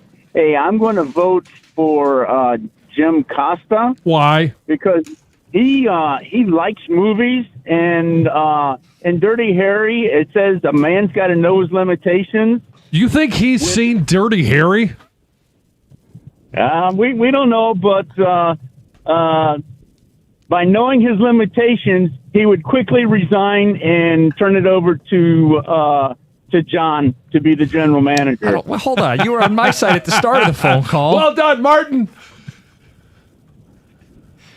Martin, I liked you. Emphasis on liked. Uh-huh. Yes. Hilarious. No, have you ever seen Dirty Harry? Yeah, I wouldn't expect you would. Not the cinephile that you are, John. Well, okay. For movies made pre-1990. That's your wheelhouse. Yes, it's right in my wheelhouse, yes. I was surprised and how as many... long as they have horses and cowboys, I'd be your guy. I can't compete with that. I was surprised how many Nolan movies Heather has seen. You were talking about like Memento. That's a great movie. It's an older movie. I mean, it came out when I was in high school. But how often do you connect the dots of I'm one, if I look at the preview and I say, oh, that looks like a interesting movie, I'll go see it. I don't care I don't read the credits. I don't care who the director is. It's interesting you say that, because I think there are plenty of people like you, but I saw a survey. Most people went to see The Odyssey, not for Matt Damon or Anne Hathaway or any of the specific. Majority were polled and went to see it because it was a Christopher Nolan movie. It could have starred any of the people that he's had in his movies, and they wanted to see it. If you are a director that has had a number of good movies, it makes sense. And a style and a track record of delivering. So anyway, but Memento is... It's a great movie. People It's even one, I was mention waiting it. for you to say it because I was like, I'll get that one. But out of all three, I've seen the most Christopher Nolan movies, and I don't necessarily connect it to the director, but I think You just happen to see them. But kind of I do. I don't care who directs it, I guess, but I know it because of the director somewhat. But Well, who knows? that movie is... Can I give a spoiler on a movie that came out You can. 26 years Yes. ago? You sure can. The whole movie's backwards. Which one are we talking about? Memento. And that's a Nolan staple. There's no linear timeline in a Nolan movie. It doesn't start and then go in a straight line to the end. So you got to be paying attention the whole time. You can't take a nap in the middle. So, John, I know that's a detriment for you. Yes. Which is why I said if you saw the one that came out, just the final return home, the action of it all, the badassery, Yeah. you would appreciate the final. Oh, so he returns Third. home. No, Spoilers. Yeah. Anyway, you saw something over the weekend. Yeah, there's this online debate going on right now, and it's basically the headline is A Flight from Hell. And this was described from a passenger, and I'll just read a little bit of his description. Just got off a flight in Sweden. We were an hour late arriving because when the crew were preparing for a takeoff, there was a 3-year-old child that couldn't be made to sit in his seat. Apparently, he was too old to safely sit in his parents' lap. So after much screaming from the child, the parents were forced to deboard when we had to go through the whole thing of refueling weights and balances, removing their bags, blah, blah, blah. They ended up being an hour late. And then they go on to describe it's an effing Friday night. obviously upset. We just want to get home, and this brat and his incompetent parents make us late, make people miss connections, cause delays for the airplanes and crew, etc., etc. I would seriously pay extra to go on an adult-only flight. And there's some other details in there, but you get the gist of it. And then they asked this question: who's in the wrong here, the 3-year-old or his parents? And would you pay extra to go on an adults-only flight? Now, this isn't one with polls and dollar bills, and I think there it has its place. But would you pay extra? And I'm asking you, and I know everybody's going to look to me on this. The guy who took a cruise without children, right? Now, is this a Mile High Club kind of flight? Is that no? I implying? just described this is not okay. The adults-only It's not Soul Plane. X-rated flight. Okay, it's just a It flight may turn without, into that. I don't know. well, I mean, you liked it. Maybe it's sold with pineapples. But just the question of, would you pay extra to have no kids on the flight? Yeah. No children, no screaming, bratty infants that delay your flight. That's what this is based off of. Yeah. I hate that you're referring to a child under the age of 3 as bratty. That's the word he used in the I story. know, but the way you said it just Yes. a It's child. not what you said, it's how you said it. Just Do you echoed not the listen story. to your mother? No, I didn't. Not enough, apparently. Okay, I'll just lead off, but we do want to hear from people on this. 248-539-9797. And my answer might surprise you. No, I would not pay extra to fly on a flight without children because, You don't want to pay extra. yes, I want the crew to do their job. I want the parents to do their job. It's not the kids' fault. No, it and is it's not. not always the parents' fault either. I mean, you don't know anything about this child. I know they're loud. Okay, well, there's reasons the child could be loud. Perhaps the child has autism, right? And a new environment is overstimulating for this child. Doesn't know how to regulate their emotions, and one way they do it is by making a lot of noise. They're trying to. You don't know the story behind the child or the parents, and it's frustrating when people quickly judge a child as bratty when you don't know the situation. I would pay more to go on a child-free flight. Oh, you would? Would you? I always wish that there was a way. Oh, yeah, I said If you're this. flying by yourself or I just would with pay to go Colin. on a flight with all kids too when I'm traveling with my family. Like, Yeah. I don't want to be that person. Travel to Orlando and you're basically be on, everybody going to Disney flight. I mean, when I've only flown a handful of times now with both kids, and I cross my fingers every single time that they're not going to make noise and they're not going to cry and their ears aren't going to pop and they're going to maybe take a nap and not inconvenience anybody. And thankfully, they've always so far done great. But I'm taking quick flights and everything's been great. But I'm sure those parents felt awful. Like you don't want to get on a flight with your kids and know you're going to make everyone upset. Like. It's stressful because I'm hoping that I can do everything I can to make my kids comfortable to ensure the whole plane's comfortable. But it's two things. It's not just the kids loud. Like, okay, crying child on a flight, we've all had to deal with it. This plane didn't take off. Right. People missed connections and destinations because of it. Yeah. That's when it's different. Like, okay, Planes miss connections for a lot of reasons. Could be mechanical, could be, hey, your pilot didn't show up on time. It could be a lot of different reasons. Could be the this adult is just that's freaking another out. reason. true. Needs to be zip tied and the seats. Yeah, and you're going to 5 make an rows ahead of emergency you. landing and then you continue your flight after they, would I like to take it without crazy people? Yes. Yeah, yes. The no crazy person flight, Yeah. 248. When you say pay extra, is this like 20% more? Like, give me kind of a ballpark. What do I got to pay? I don't know. I mean, let's just say you're on a flight that's going from here to, I just already said Orlando, so it's top of mind, Orlando, and it cost you $350. Would you pay? Would you pay $450? Would you pay $400? Like, what would Where's be the your cutoff? line? Yeah. 248-539-9797 for the price of an extra checked bag. Would you get rid of all the children on the plane? I don't know. This is probably because I never had too much of an issue with my kids, but like as soon as you take off, right, the pressure changes and the kids can't figure out how to, depressurize their ears. Yeah. There's always that kind of moment where if there is a kid on there or if there's a bunch of kids, somebody's going to be screaming and crying. I don't hear it like I used to. Now, part of it is like if I'm flying with Teddy now, because he's 4 and he's at the age where he understands it's going to be a little bit of a time. He's, how many movies do I have to watch? I put in my earbuds or I put on my headphones. There you go. And I just don't hear it. Yeah. Why? And flights are already expensive enough. If you can save $50, $100 and put noise canceling headphones on. Yeah. And I'm the guy who doesn't want to take trips around loud, obnoxious children. Yeah. But I wouldn't do this. But this would be interesting. We got to this a little late. We've got calls to get to. We'll do it coming up next. Andy, Brandon, we'll talk to you. It's 97.1. Hey, if you're thinking about a new truck this month, let me give you a few reasons why I believe a Ram truck should be right there at the top of your list. Number one, Ram truck lease deals at every Metro Detroit Ram dealer right now are phenomenal. I've seen the Ram side by side with other trucks. I've driven most of them, and I'm driving a Ram right now. For power, there's really not much of a comparison. You could choose from Ram's legendary 5.7 Hemi V8, or if you want the Hurricane engine, you got two options, a 420 horsepower version, that's the one I chose, or the high output 540 horsepower Hurricane engine. And I'll ask you a simple question. If you're getting a full-size pickup, why would you trust it with only a 4-cylinder engine at any price? You're not going to be able to get done what you actually want to get done. Plus, the full-size Ram 1500 is built right here in Sterling Heights. Ram's got a 5-link coil suspension. All it's going to take is one test drive. You're going to feel how much smoother a Ram is, and for comfort, just go sit in a Ram, and you're going to feel the difference. Right now, the lease payments, as I mentioned, on a new Ram truck at every Metro Detroit Ram dealer are phenomenal. So are their financing offers for well-qualified buyers. All you got to do is pull into your Metro Detroit Ram dealer today and tell them I sent you.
Texter says, hell yes, I definitely pay extra for an adult-only flight. No more screaming or getting your seat kicked. Sign me up. Apple pie in Shelby Township. Oh, apple pie a la mode. 100% I'd pay extra for an adult-only flight. F them kids. Oh my gosh. Steve says that's what Benadryl's for. Give the kids some before the flight in case they get stung by a bee. I have heard that sometimes the complete opposite happens. Oh, it can energize them. Yeah, it can overstimulate them, and then you get the complete opposite effect. Yeah. And Never drugged my sometimes kids, so I don't know, but you can be the best parent in the world. yes. And for whatever reason, your child decides that they're going to throw a fit at that time. It is one of the most mortifying experiences. And it may be sometimes if it is just on takeoff until they get their ears popped, like it's awful because you understand that there are other people around you that are being disrupted by this. Right. And you're doing everything you can. You feel like every eye is on you. There's no parent that feels comfortable when that's happening. Yeah. There isn't. We're bringing this up because there's a news story over the weekend. Flight was delayed in part because of unruly children. The debate sparked was, would you pay extra to not have kids on your flight? Text says, you hear way more stories of adults being unruly. Flights being canceled because of them. Says, I feel like we're talking about this because of Dorky Costa. Nick in Clarkston. Kids aren't the problem. As a weekly flyer, I'd pay extra to be on a plane with adults who know how to travel. Don't get up immediately when the plane arrives. Keep your shoes on. If you're in the middle, you don't get both armrests. Don't fall asleep on me. Don't snore, and don't berate flight attendants. The list goes on. The way Heather went on the defense has me thinking her kids are the bratty ones. Oh, I would not expect I don't That is think not my so. experience with No. them. No. And that says, I would pay extra to not have to ride with stuck-ups like Heather. Oh, Wow. okay. To the phones we go. Yeah. Brandon, good morning. You're on 97.1. Hey, what's going on? Listen, a moment ago, I was a little bit like blame the parents, but man, like that texter said or the tweeter said, it's adults that do crazy stuff too, man. So I guess just make sure you got some flight insurance and buckle up for the ride. God dog it. Yeah. That's about all you can say, Yep. too. It's an adventure these days, man. Yeah.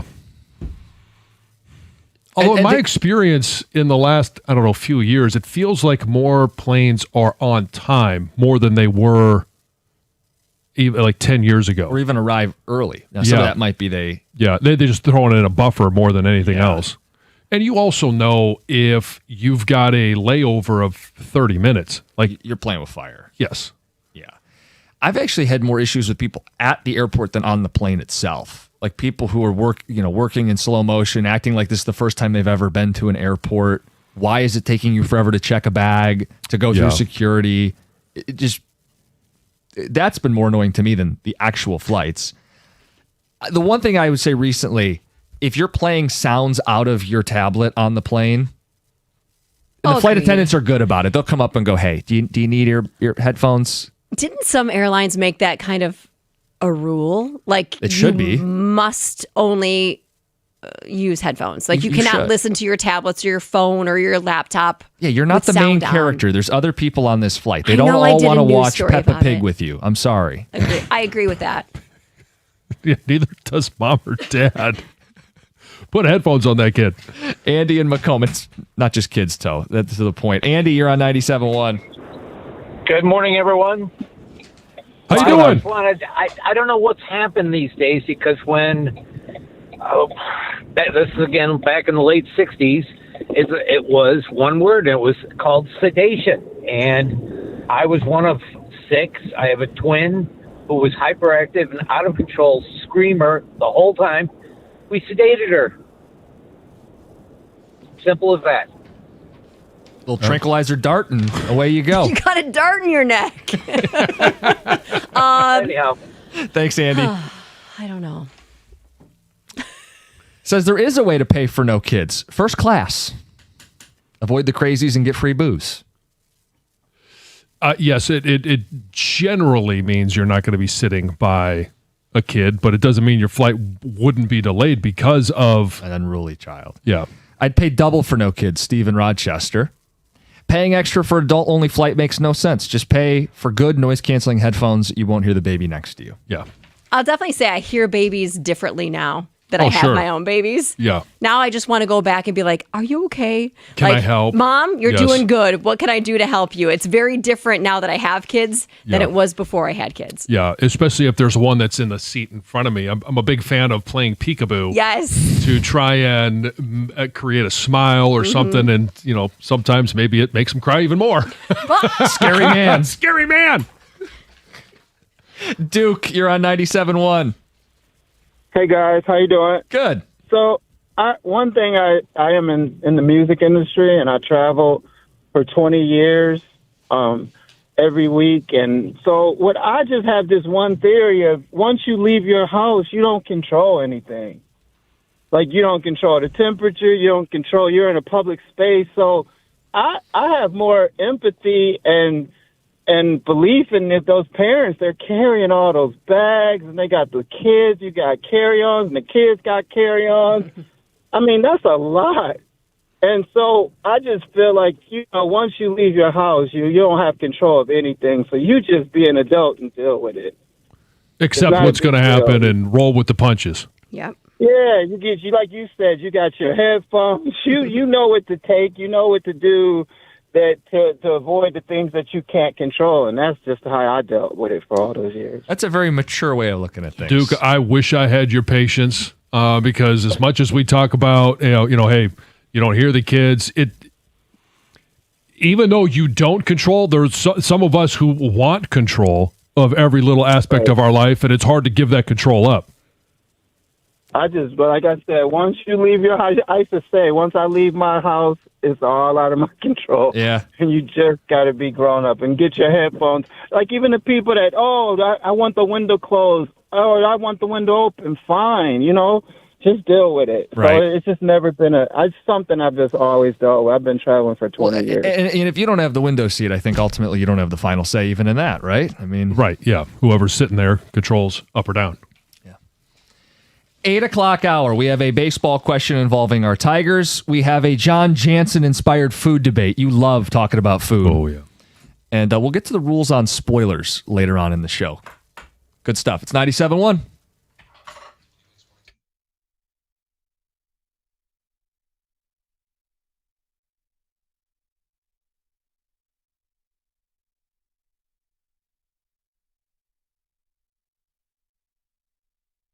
Brought to you by Moran Buick GMC. The Tigers lost one of their most consistent arms, Casey Mize, in the fourth inning yesterday. A.J. Hinch shared the following after the game.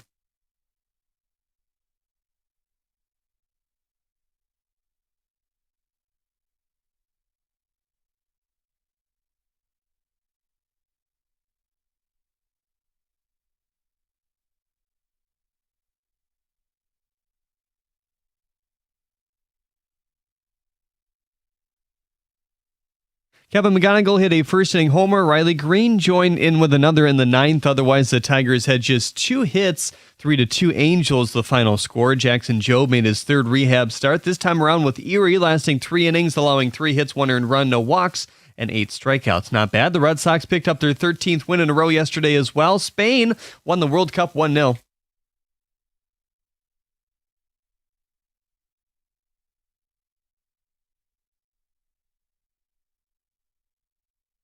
That coming in extra time in the 106th minute. In the 93rd minute, Enzo Fernandez picked up a red card, resulting in Argentina playing down a man. Kylian Mbappe won the Golden Boot after he scored twice in the third-place game on Saturday. It was also a day to remember for golfer Ryan Fox, who took home his first major win at the British Open, 10 under his score. At the Corwell Health Sports Desk, I'm Jeremy Otto. For more, go to 97.1 The Ticket or Odyssey.com.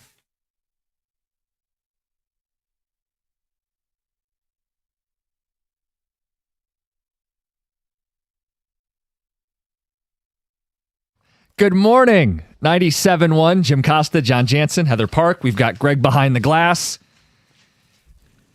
Our baseball team's hard to figure out.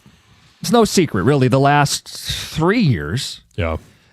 when you think you know, you don't know, and you're going to see a wildly different team from 1 month to the next. They took 2 or 3 over the weekend. They've got a favorable stretch coming up ahead of the trade deadline. I'm not going to pretend I know where this is going to go. But I am convinced of one thing. And John, I think you're with me. Mm-hmm. As a show, we're convinced Skubal's going to be here after the trade deadline. Yeah, they're not selling him. Right. He's going to be here. The question is, what makes it worth it? And this is something I want you to ponder. You're out there in listener land today. I don't know if you've accepted the reality that we have. Skubal's going to be here. They're going to make up a little more ground between now and the deadline. Right, wrong, or otherwise, they're going to hold on to their lefty on his final year. What makes it worth it? So I'm going to try and use my words a little bit more carefully. Okay. A seat at the table. I want to get into the postseason. I don't know what happens after that. If they end up losing in the wild card round, as a team, as an organization, that's a failure. Same thing if they don't get to the ALCS. They get bumped out again in the ALDS. The same thing that they've done in the last 2 seasons. You didn't get any better, and you didn't accomplish this year's goal. They have a better odds of attaining that goal with Tarik Skubal than without him. So they make the playoffs, and it's worth it to keep him. Yeah, I would much rather be playing in the postseason with Tarik Skubal than be out of the postseason wondering, gosh, if we hadn't traded him, would we have been able to be in the postseason? Knowing you might get out, you might get ousted in that first round. I just want the option to continue to keep playing. We know he's not coming back. And your odds of being a better team in the future if you trade him are still not great odds. They may be better because you're going to trade him for a couple of top 100 prospects, but they're prospects. You have no idea what they're going to become. But it's the same thing as, you could trade him for a JV return and everyone's disappointed, or you could let him walk like Scherzer and everybody's disappointed. Right. For it to be worth it for me, they got to make the World Series. Like, I'm sorry, if they get in and they get eliminated, the season's a disappointment, the season's a failure, and keeping him was a mistake.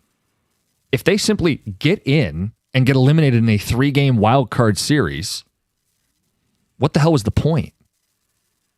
Now, ALCS would be progress, but the thought was if you weren't going to trade him this offseason, if you were going to build a top 10 payroll, if you felt like you were as good as anybody in the American League, and if you're going to keep him at this trade deadline, you got to win the American League.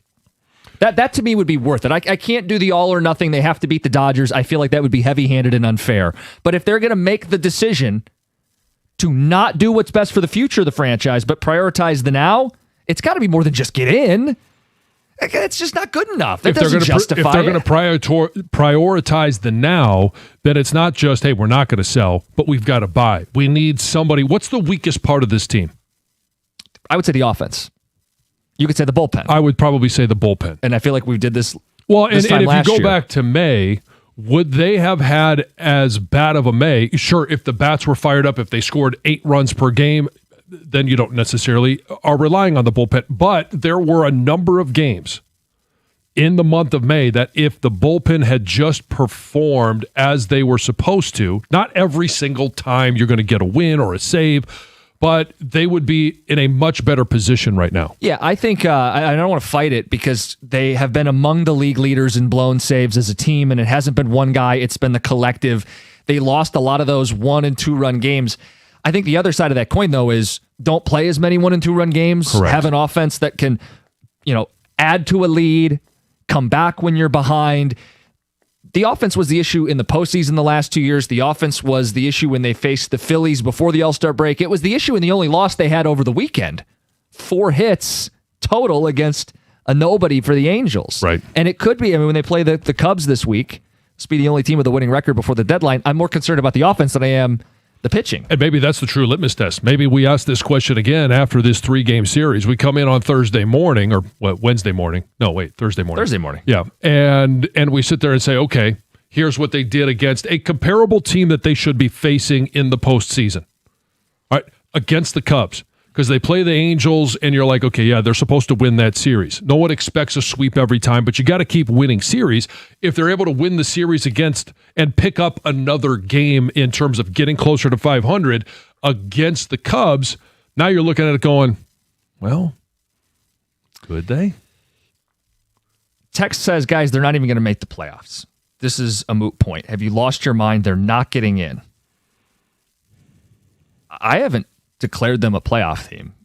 We're simply saying if they're going to keep Skubal, which yes, okay, then they have designs of making the playoffs. That's still an uphill climb.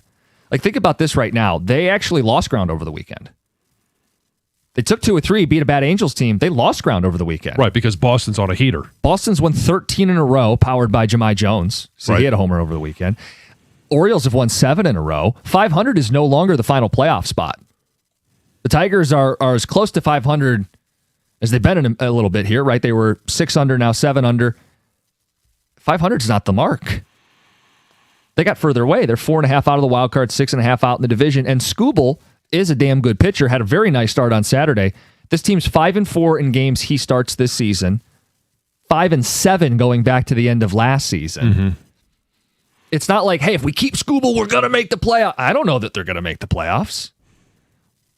But if they keep Skubal, they have to make the playoffs. Yes. And then what do they have to do to justify it? That's what we're asking you guys today. Because it does feel like that's the route they're going to go. Right. I'm not expecting them to trade him in the next 2 weeks.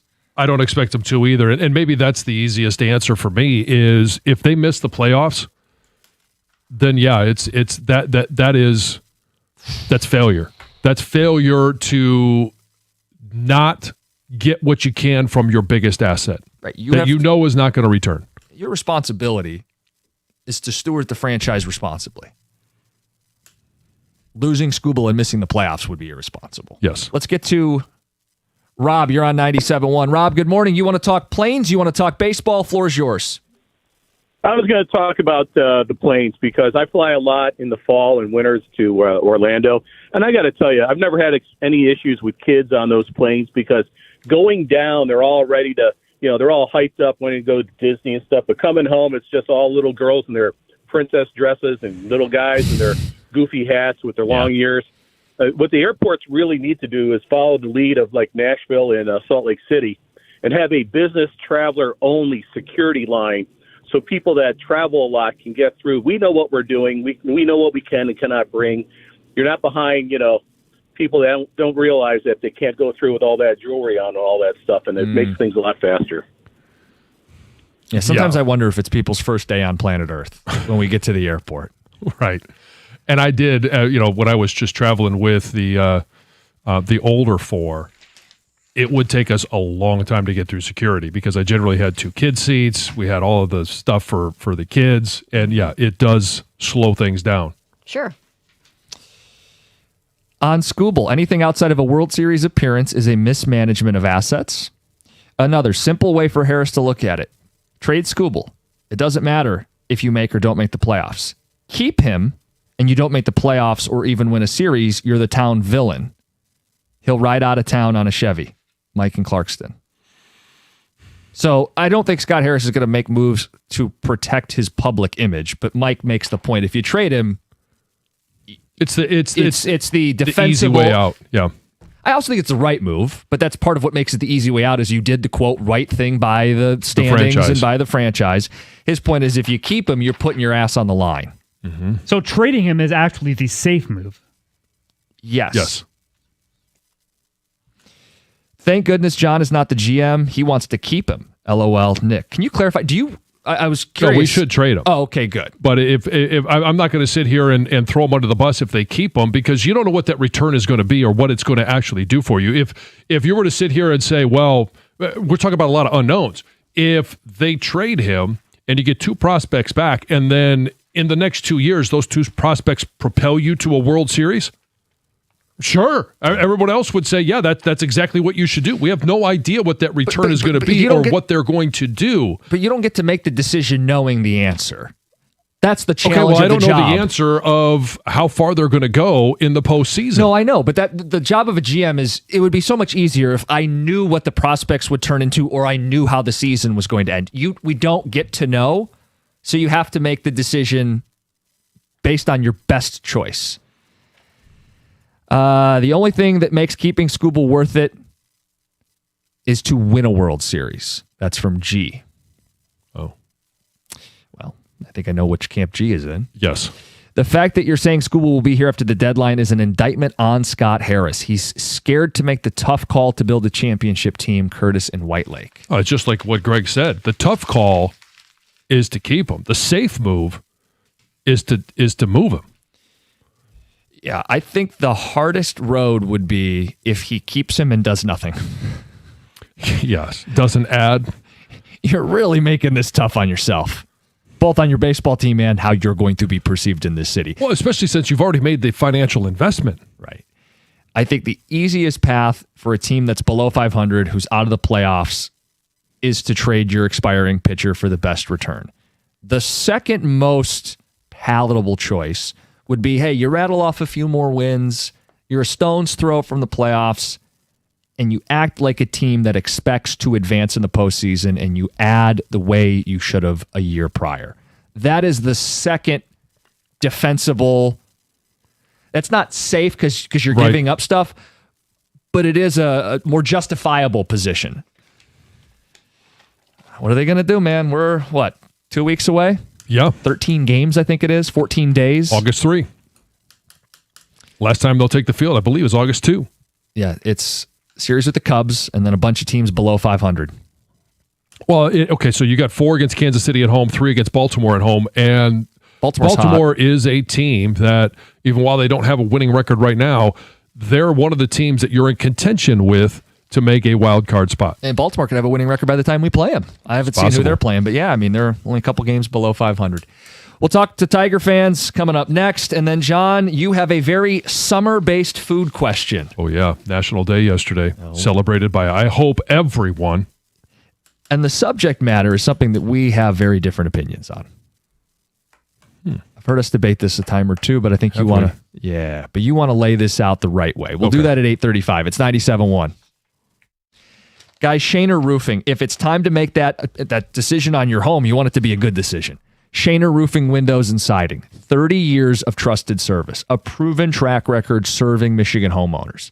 5-star quality for roofs, windows, and siding. And Shaner, their deal is they're a family-owned company. And while other companies are getting bought out, private equity, Shaner's local. Family-owned, they can treat you like family because they are one. The no-pressure promise is a great example. You don't get the slimy sales pitch. You get a true, honest assessment of what your home needs. And they're not going to put a roof on your home if your home doesn't need one. Unmatched reputation. When you run your business this way, people will tell you. You can Google it. 4.9 stars. That's thousands of satisfied homeowners. It's a reputation that they've earned doing the job right for decades. And I love this. Peace of mind. Every roof installation, they stand by it. Comes with a lifetime transferable warranty. That's Shaner Roofing, Windows, and Siding. Get started today. MyMichiganRoof.com. Shaner Roofing, Windows, and Siding. MyMichiganRoof.com.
Tigers take 2 or 3 against the Angels.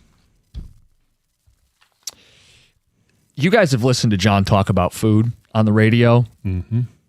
It's one of my favorite topics. 8:35, a very summer-based food discussion. We'll get to that. I have a question about spoilers because I would love to talk about the movie today, but I know I can't. We'll do that later in the show. We brought up the Tigers, and we wanted to hear from people. What is the outcome that makes it worth it? If they keep Skubal, which we think they're going to do, what's the outcome that makes it worth it? Let's go to the phones. Let's get to Dan in Grand Rapids. Dan, good morning. Good morning.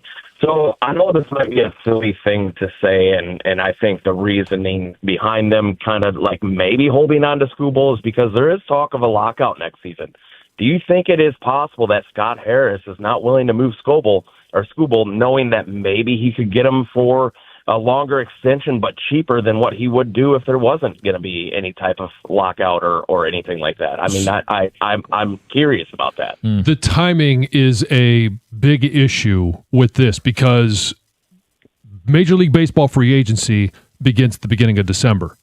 The lockout won't happen until January. So unless there is collusion by all of the Major League Baseball owners to not sign players before the lockout, then he's going to be gone before there are any type of rule changes, salary cap, salary floor. Nothing will affect Tarik Skubal from signing with the Dodgers, the Mets, the Red Sox, the Yankees. Anybody that can offer him more than the Tigers either will or can. It's certainly a risk, but I would think the Skubal camp is going to want to get a deal done before a lockout, and I would think a team is going to want to lock him in and grandfather him in 100% before any salary restrictions moving forward. Remains to be seen. It's a great unknown. It's hundreds of millions of dollars, plus he's got to hold up with the arm and the elbow. But it sure feels like that's what they've been gambling on all along. There's a reason there haven't been serious negotiations. And I'll point a finger at the Tigers, but I'll also point out I don't know that it's been in good faith from the Boris camp. So their goal, they've gambled on this, is to get to true free agency without a salary cap and get him a king's ransom. Do the Tigers think there's a sliver of a chance he could come back? Maybe, but that's not why you make the decision to keep him at the deadline. No, he is on an expiring contract. He will be open for bidding become the beginning of Major League Baseball free agency, and I don't think there's anybody that can rightfully say that he's not going to take less to stay in Detroit, and I don't know that the Tigers can offer a contract like the Dodgers most likely will, right, or the Yankees. If the Tigers win every series except for 2 from here on out, curious how they made that decision, but sure, they win every series except 2 from here on out, they would be 87-75. Do you think that's enough for a wild card spot? Yes, I do think that's enough for a wild card spot. Wait, for the rest of the season? That's what it says. If you think they're going to win every series but 2 for the rest of the season? No, I'm not saying I agree with that. He's saying I'm asking that to the texter. Like, are you serious? Yeah, in fact, when you phrase it that way, doesn't it make it more ludicrous that you'd convince yourself you're in this? You have to win every series except 2 the rest of the way to get to 87 wins, which, by the way, I think is what they had a year ago. Well, you can sweep some. You can, you can get swept in some series. It's not like every series is going to be 2-1, 1-2. Yeah. That's wild. Well, think about it, though. I mean, you got to do the math on this. We've done too much math on this, trying to explain how they can dig out of this. They're still 7 below 500. Right. And there's only so many games left. And every day that goes by, the opportunity gets more difficult because there's less opportunity. And I think the key thing we have to emphasize, there are people feeling good about the Tigers. And I'm not telling anybody how to feel. The Tigers are playing better ball since June 1. There are teams hotter than them in the wild card race that are ahead of them. Orioles have won 7 in a row. Red Sox have won 13 in a row. Twins have been just as hot in the last 10 games. So as good as we feel, there are other teams that are also going to make runs too. There's enough teams in the wild card that some are going to get hot and some have. And the number to get in is no longer this, like, can you get to 500? It's actually a couple games over now, I think. Yes. Final spot's Boston. The price for Skubal needs to be set at a current right-handed bat and a dependable reliever that can help the team now. Anything less, and you keep him and roll the dice. Well, but that's not... The issue is...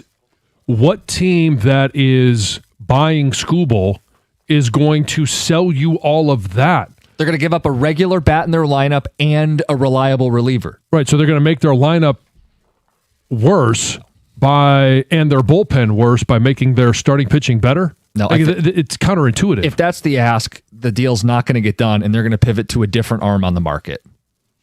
Yes. Because they don't want to take a step back and take a step forward and be standing in place. Well, especially an everyday player. Like, are you really going to give away somebody that can help you through every single game versus getting a guy that's going to help you 1 out of every 5? Now, I know there are some teams that'll look at it, well, okay, if they're in that postseason mix already, do they get Skubal twice in a 5-game series? Do they get him possibly 3 times in a 7-game series? Are they just doing it so that they compete with the Dodgers? But it still doesn't bring back the return you're asking. Let's get to Heather with the news. Heather, good morning. Good morning. So I've got some news. The FDA is actually walking back its initial claims that a Taco Bell lettuce supplier is responsible for sickening thousands of Americans with explosive diarrhea. So they say the original test results were a false positive. What? So this stunning reversal comes after the agency, they say, double-checked a lettuce sample, which found that the lettuce supplied by Taylor Farms did not have traces of that poop parasite. So forget everything I said in the last news, I guess. Yeah. The agency says, quote, FDA laboratory experts re-reviewed the sample results and have concluded that the finding does not represent true amplification and should be considered a false positive. The FDA also added that there are currently no confirmed samples of products testing positive for the parasitic pathogens. Huh, yeah, that's what I said. So that does that mean everything that's been stated before that It's Taco wrong? Bell is linked to all of these because of this specific supplier supplying this type of lettuce to 5 in 5 states to those specific Taco Bells? Is that all out the window too? I don't know say because it's confusing. it's Because very even confusing. Taylor Farms had released the list of previously released the Yes. list of things that they thought were Yes. contaminated. And like I kind of said last time, is that even they didn't really seem to know everything. They were Right. doing this voluntarily, right? To make sure that everyone was protected. But this article says the FDA has apologized to Taylor Farms, saying they made a mistake. Interesting. Aww. So we actually have no idea. That's how I'm taking it. Okay. But like I said, Taylor Farms had voluntarily recalled lettuce in 27 states. I don't know, and I don't know how this is going to work for this Ohio man who is now suing Taco Bell. Did you hear about this? I We didn't. knew this was going to happen. Oh, sure. He's suing Taco Bell over the outbreak of this poop parasite after he says he ate at one of the chain's restaurants in Cleveland and became ill. So the lawsuit claims that this man Problem is he ate food in Ohio. ate 2 meals involving items he ordered regularly from a Taco Bell on June 14th and another meal on June 21st. The man began experiencing symptoms of this parasite on June 23rd, which he said worsened from a fever to include diarrhea and vomiting over the next day. He remained ill through July 2nd, went to the doctors. They confirmed that, yes, he did test positive for this parasite. He was treated with antibiotics, but he says he missed 2 weeks of work. So the man is seeking damages for pain and suffering, medical and pharmaceutical expenses, loss of wages, and emotional distress. But now if Get it's reimbursed not for the toilet linked, paper too. if it's not linked to Taco Bell, Yeah. does he even Have a case? yeah. Yeah. I don't know. Or is it still linked to Taco? I don't know. Good luck. Who knows? I don't know. Yeah. Burglars attempted to rob the home of Philadelphia Eagles star Saquon Barkley on Saturday morning while he and his family Were were at there. home, yeah. Very scary. Police were dispatched to the home around 5 a.m. where they say Barkley and his family were there, but thankfully unharmed. And unfortunately, they say the alleged suspects had already fled the area by the time officers arrived, but they did get some photos. They're searching for at least 2 suspects. They released photos of this white SUV that they believe is connected to the crime. They do say one of the suspects entered the home. Now they're trying to figure out who those suspects are, and they're also trying to determine whether this isn't like part of a bigger, broader ring? Because Yeah. remember, a couple years ago, there was numerous Well, it was players. Joe Burrow. Yeah. It was Travis Kelce. Their homes were burglarized Yeah. while they were away. I mean, they kind of coordinated with Yeah. schedules, but I they're think Joe trying to. Burrow's girlfriend was home. Somebody was Yeah. there. Yeah, his Yeah, I girlfriend remember was that. there. So they're trying to connect, see if this is related Part of the to same any of scheme, those. yeah. Yep. Finally, Christopher Nolan's The Odyssey had a massive opening weekend. You contributed to that. Jim went and saw it. bringing IMAX, in- baby. Yeah, 124.5 million in North American theaters and 264.1 million globally. Now, this sets a new record for Nolan as the director's biggest opening weekend at the domestic box office for any of his films that aren't sequels, meaning it's the largest outside of his Dark Knight trilogy. Now, the record was previously held by Oppenheimer, which launched with 82.5 million domestically, which now that number seems really small. And remember, that was like the double feature. People were going to see Barbie and Oppenheimer, where the Odyssey doesn't have anything. It's like piggybacking Attached off of. to, yeah. Heather, I believe it's called The Black Knight. Yeah. Oh, I'm sorry. Yes, The Black Knight. Excuse me. Yes. I would say it's one of his 5 best movies. It's not my favorite, but I would put it in that top 5. It's very much like Oppenheimer in that it's visually stunning. Yeah. You should see it on IMAX. There's also some themes that feel kind of similar to Oppenheimer, but it's a visually stunning movie. And I would say, John, I know you're not someone that wants to get into the profound, literary references. It's also just Matt Damon's a badass in this, and the final 45 minutes or so when he comes home is awesome to watch. It ties together wonderfully. When it starts streaming, I'll watch it. You could tell. I would love to spend an hour on this today. I just know I don't want to. It's an old story, Even but I don't in want your to show spoil. prep, I was like, Yeah. wow, he I know. dedicated a full massive Blurb. paragraph Yeah. to But I this know- movie. Even though it's a 3,000-year-old story, Nolan's twist, because a big way he does movies, he sets up reveals, he moves the timeline. I don't want to give stuff away. I know I'm not allowed to. We can talk about the rules for spoilers later in the show. Coming up next, look, I could spend an hour talking about movies. John, you could do a whole show on Food. A summer food debate next, 97.1. Hey, think about all the businesses that keep Detroit moving. You got retail stores, restaurants, warehouses, offices, and job sites. They can't afford break-ins, they can't afford fire damage, and they certainly can't afford downtime. That's where Guardian Alarm comes in. Security cameras, fire protection, access control, live, local monitoring backed by real people 24/7. Guardian Alarm has protected Michigan businesses since 1930. If you run a business and you want real protection, not guesswork, you got to call Guardian Alarm. Call 1-800-STAY-OUT for a free quote. That's 1-800-STAY-OUT.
We do have a baseball question we've been talking about this morning, and it's this idea that if Scooball is in fact going to be here through the season, it's the way we feel, right or wrong, what makes it worth it?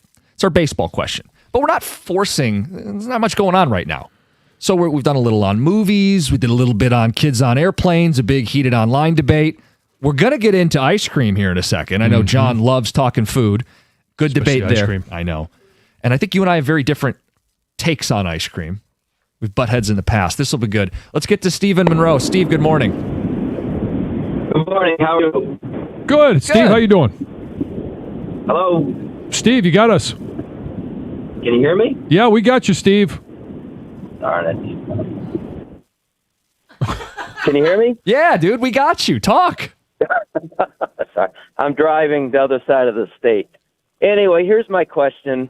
We want right-handed bats. You got Gleyber Torres coming back soon. Mm-hmm. You got Javi Baez coming back soon. They both bat, 260 or 270. Well, not Javi, but Burling batting 205. You got Torque batting 205. So I got to think you're going to improve right there with your right-handed bats with what we already have. I'm a little nervous about counting on Javi Baez to be our difference maker come postseason time. Would you agree? Well, I mean, last postseason, he was I know. the only bat that was active. I know. He's a two-war player last year. He was an all-star. He had a couple moments in the postseason. My point, though, is, we've experienced... He was an all-star in center field. He was also at 680 OPS a year ago. I mean, he's nothing special. He strikes out a lot. And, that's the thing. Pitches. But Torres, I won't fight you on Torres. I think they really missed having a healthy Torres last year, and they need to get him right. He's been dealing with a whole bunch of stuff this year. And we expect the first at-bat's going to be a home run. Yeah? Is that how it works? That's how it worked last time. I know. Speaking of McGonigal, first pitch on Sunday, home run. It's a damn shame they let the starter off the hook after. But McGonigal, they showed over the weekend this unbelievable stat, and I think we're getting a little numb to ridiculous McGonigal stats. I want to make sure people understand this. He has 100-plus hits in his first 100 games. And he's not even at 100 games yet. Right. The only other Tiger to have 100-plus hits in under 100 games is someone called Ty Cobb. Yeah, under the age of 21. Yeah, that's what I'm saying. I'm like, if we're talking about, hey, he's doing stuff that we haven't seen since Ty Cobb. Right. Unbelievable. Yeah, he's having a great rookie season, and the question is, would the outcome last year have been different if they had just brought him up? Well, we'll never know. Right. Or if Tarik Skubal had stayed in one more inning. Who knows? We'll never know. All right, let's talk food. Yeah, and so yesterday was National Ice Cream Day. It comes the third Sunday of the month of June every year. And if you were paying attention, right, you could go to your local dairy, a lot of Dairy Queens, a lot of other ice cream shops had specials going on yesterday. So that moment has come and gone. But it got me thinking because the kids texted me last night. They're like, hey, we're going to go eat some ice cream. It's National Ice Cream Day. Like, I understand that. This actually may be a topic tomorrow. And here we are. A couple of different ways I want to take this angle. There are a number of flavors of ice cream that have been claimed to have been invented in the state of Michigan. And I'll give you one example. Blue Moon Yes. is one. Another, my favorite, is Mackinac Island Fudge. Yeah. Clearly, the name implies that it is a very Michigan-based flavor. And so what is the best Michigan flavor of ice cream? And on the backside of that, I'd also like to ask, what is the best Michigan-based ice cream? Because we have some great dairies in the state of Michigan. We do, and I think they're like regional hubs, right? Like Hudsonville is big in West Michigan. Yes. Guernsey, very big here on the east side of the state. Mm-hmm. My favorite, though, is Moomers, but you got to go up north to really get Moomers ice cream. Mm-hmm. I'm a big fan of ice cream no matter where it comes from. Yeah, I'm certainly not turning down Hudsonville over Guernsey or Guernsey over Moomers. But if you ask me to pick between the Michigan ice cream distributors, producers, I think I would go Moomers. Now, flavors where we get interesting because I know this show has very different opinions on ice cream. For example, I like mint chocolate chip. We once did an entire deal on frozen strawberries in strawberry ice cream and how I don't like them. Do you remember that? Yes. So bizarre. Yes. Heather is someone who doesn't really like chocolate. Yeah, I don't like I mean, I would eat it, but I wouldn't want to, like a chocolate base. So I don't want chocolate ice cream. Said, yeah, this is the only thing you can have today. If that's, I'd actually probably say pass. Like if I went to a birthday party and all they had was chocolate ice cream to go with your cake, I'd How probably about say Mackinac pass. Island fudge? Would you just pick around the fudge? Well, so I don't mind chocolate in my ice cream Oh, if you it's just a don't want vanilla chocolate ice cream. Yes. Oh, I just don't want the chocolate base, but I can have like a Moose Tracks. Oh, okay. All It's a right. vanilla base with the chocolate swirled in and like the chunks of. That's fine. Okay. I just don't love chocolate ice cream. See, that's what I'm saying. We have some interesting ice cream opinions on this show. And John, you are, I guess, our foodie. Yeah, if I was going with one of the, I guess you would call it two staples of ice cream would be vanilla and chocolate. Yeah. I would 100% go chocolate. Figured you would. Same. Most people Same do. thing with milk. If I have to choose between white milk, whole milk, and chocolate milk, I would skew towards the chocolate milk side of things. Where do you get chocolate milk from? Sorry. I'm Stoney's not nodding. Stoney. Whoops. Thank you. Yeah. And we did have, and I think this was before you were here. Yeah. The breast milk ice cream. No, I was here. Oh, you were here for that and I one? was Oh, trying okay. to get some. Like I was really Yeah. trying, but every to be time I clear- go online, it was all sold out. Yeah. What was the distinction? It wasn't actually breast milk. It was supposed to like Just taste like it? breast milk. And contain the It contained nutrients, vitamins of yes, breast that you milk. would find. which I would have tried it. I would have too. Of course you would have. Now, okay, you strike me as someone who isn't down with the Superman or the Blue Moon. No. Superman, it looks absolutely disgusting to me. Really? That's one of our staples. It is. And Blue Moon, like I actually don't think I've ever had Blue Moon ice cream because there's always another option. And I wouldn't sit there and say, give me a scoop of blue ice cream. See, people will make it into like a Cookie Monster. Oh, I've sure. seen that. Yeah. Kids like that. Mm-hmm. Yeah. Ice cream sandwich. Best Michigan. So what's your answer to this? Mackinac Island fudge. Okay. And no question. And I would double down on that. I think Guernsey has the best Mackinac Island fudge. So my favorite is a Guernsey creation. They do a bumpy cake Oh, they do. creation. Guernsey does. And you can get it at certain places. Interesting. Big fan of the bumpy cake ice cream, which is combining problem I have Guernsey is- and one of our own creations. Right. The problem I have is when I go to Guernsey and you see all these great flavors, you're like, oh, I bet that tastes good. I always order Mackinac Island fudge. You have And your now go-to. they have a new one. It's the peanut butter Mackinac Island fudge, which is wonderful in of itself as well. I like how you've set this up for people. You got flavors. Yes. And then you can go as deep as you want on this. Yeah, and sometimes too, and I don't know if they have this at Moomers, but if you go to some of these Michigan dairies, they've got their own creation. Right. And I would like to know what those are as well. If you've been to Moomers, they have something that, hey, you can't get it anywhere else. It's their own creation. I have a question. When we did Shanty Creek, they had that ice cream bar. Was that Moomers? I wasn't don't know. sure, but that was really good too. I have no Yeah. idea if they made that in house or if they just vanilla ice cream. It was no, good but vanilla ice you cream. can judge like the creaminess and the flavor sure. profile. And Oh, yeah. I heard you were a frequent stop at the ice cream bar. Did you make a couple trips up there? Oh, I did. And so I did the hack that every big guy knows, right? And they have these little, cute little dishes that you could put like basically one, maybe two scoops in. I just went up with the entire plate and said, I need more real estate so that I could put more scoops of ice cream on it. You put the ice cream on your plate. I did. And if it's a warm plate, sometimes you get that little, melty, creamy at the bottom there. Oh, yeah. Listen, we got him going. We'll get to spoilers. What's the rule on spoilers at 9:02? Want to talk some ice cream with you guys. 248-539-9797. It's 97.1. If you're ready to upgrade your ride, I'm going to tell you about Moran Chevrolet, Michigan's #1 selling Chevy dealer 2 years in a row, and for good reason. Moran makes the car buying process super simple. You always get the best price, period.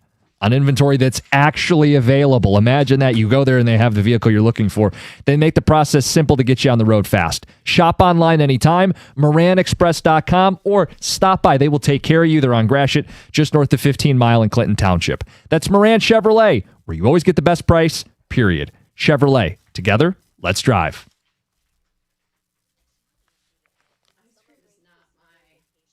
Oh, I love ice cream.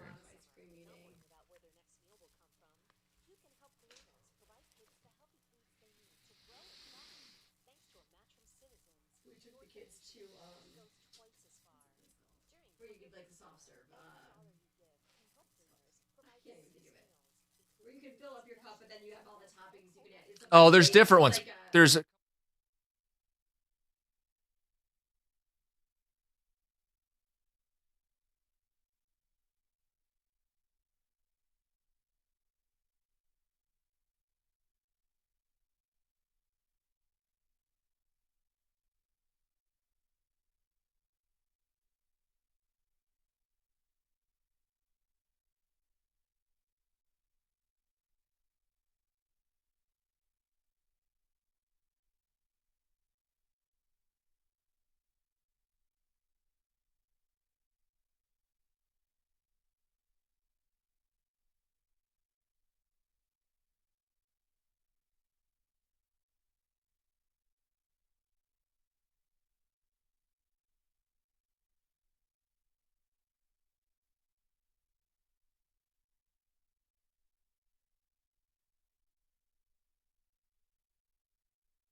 Text coming in, phone calls to get to. It's 97.1. Jim Costa, John Jansen, Heather Park. We've got Greg behind the glass, Tom with a couple days off. And we got the baseball topic we've hit on a bunch today, but we've brought in ice cream. What could be more summer than ice cream? Yesterday, National Ice Cream Day. And John, you love you some ice cream. Oh, yeah. John, people are sending in their favorite flavors. Oh. And you want to know specifically Michigan-based stuff? Yeah, I would like to, yeah. And when you text them in, don't just give the name. You have to let us know what's in it. Well, some of them you know. A couple votes for Superman ice cream. Hashtag it's crack, Jameel in Detroit. And others says Superman ice cream is king, Jansen sucks, Josh in Shelby Township. I look at it and I'm like, that I know my palate is that of a third grader for the most part, but I just can't do Superman ice cream. Michigan Pothole, one of the best ice cream flavors from Michigan. I used to work at ice cream shops, and we would sell out of it every day. What is that? Is it vanilla with like I've heard of it, I feel like, but I don't know what it actually is. Chocolate ice cream. Oh, it's chocolate ice cream. And it's got the black tart fudge. Yeah. Cookie, It's really crumble, good. swirls, chunks of solid chocolate, asphalt. That's it's really good. That's your breakdown. Stroh's Michigan Black Cherry Ice Cream gets a vote. Yeah. Moose Tracks was actually created by Denali Flavors, which was in Grand Rapids, Michigan originally, but then they moved to Wisconsin. Moose Tracks changed ice cream and is our best Sam in Grand Rapids. Okay. I can get behind that. I'm with Heather. Chocolate ice cream is nasty. It's always the last flavor to be eaten in Neapolitan. Oh, no. No, it's not. No. Strawberry is the last flavor. Oh, no, not for me. Oh, It may not be for you, but there are more vanilla and chocolate eaters than there are strawberry eaters. I believe that. I definitely believe that. For So sure. I did ask this question But- in our prep. If you had, the Neapolitan ice cream, you scoop it out. You got to scoop it out one flavor at a time. Yes. You don't go. No, That way you go control the across. ratio. You don't cross the stream. You cross it. you So wanna control the You get ratio. a little of everything. No. So you go across. So you get chocolate, vanilla, and strawberry. I get what you're saying. You want it to be equal portions of the You're three. going to scoop out just vanilla, just Depending- strawberry, or just chocolate. What if I want to do 2 parts chocolate, 1 part vanilla, or 1 part strawberry, 2 parts vanilla? Then don't order that. Don't buy that kind of ice cream. I Buy a don't. vanilla Well, and a sometimes chocolate. it just shows up in the freezer, and you're like, "Well, I only want the chocolate, or I only want the vanilla." Multiple people live in the home. Maybe people prefer one more than the other. I've gone Really? so far as to No. deconstruct the container. Oh no, that's too much. Take a knife and go right down the chocolate, Really? right down between the vanilla and strawberry, so that you don't So they don't Nah. touch. flavors can't touch. Okay, that's another level. Let's go to the phones. Tom, you're on 97.1. Well, it's funny, guys, because I was at Moomer's over the weekend, and I did sample 4 or 5 different flavors, but I'm old school. It's got to be in a cone. It's got to be chocolate on the bottom and butter pecan on top. Just plain, simple, nice classic. So What kind of why do cone? you go chocolate on the bottom? Because I like the old school cake cone, and I like the chocolate in the cone while I'm eating it. Okay. He goes you like cake those? cone. Yeah. I'm with you on the cake Without a cone. doubt. And some people, and I'm not against the waffle cone, but the cake cone is your standard cone. I never knew they were called cake cones till just now. The cake cone They're called a cake cone? is the one that looks like a Like a standard, Like a little typical handle. ice cream Yeah, cone. if you right. go Yeah, to it's your not normal, the, it's it's like not a the wafer. cone. It's like they're like wafers, yeah, right? it's more like a wafer. Yeah, Right. Oh, I didn't yeah. know it's called a cake cone. Yeah, but the shorter ones that are like more like they're a sugar shaped like a cone? cone. Yeah, sugar cone. Yeah, yeah, the sugar cone is the teepee looking pointed- one. Yeah, the Yeah. teepee looking one. And the That's the waffle one I cone would. is Yeah, the I would more never. I aggressive. would never get a cake cone. Okay. Oh, I do, but I normally get it in a bowl with the cone. If on I top. do, I eat all the way down to the cone and then try and get as much of the ice cream out as possible. There's a science to it. Greg Yes. knows. Let's get to Rick in Clinton Township. Who knew? Rick, good morning. Good morning.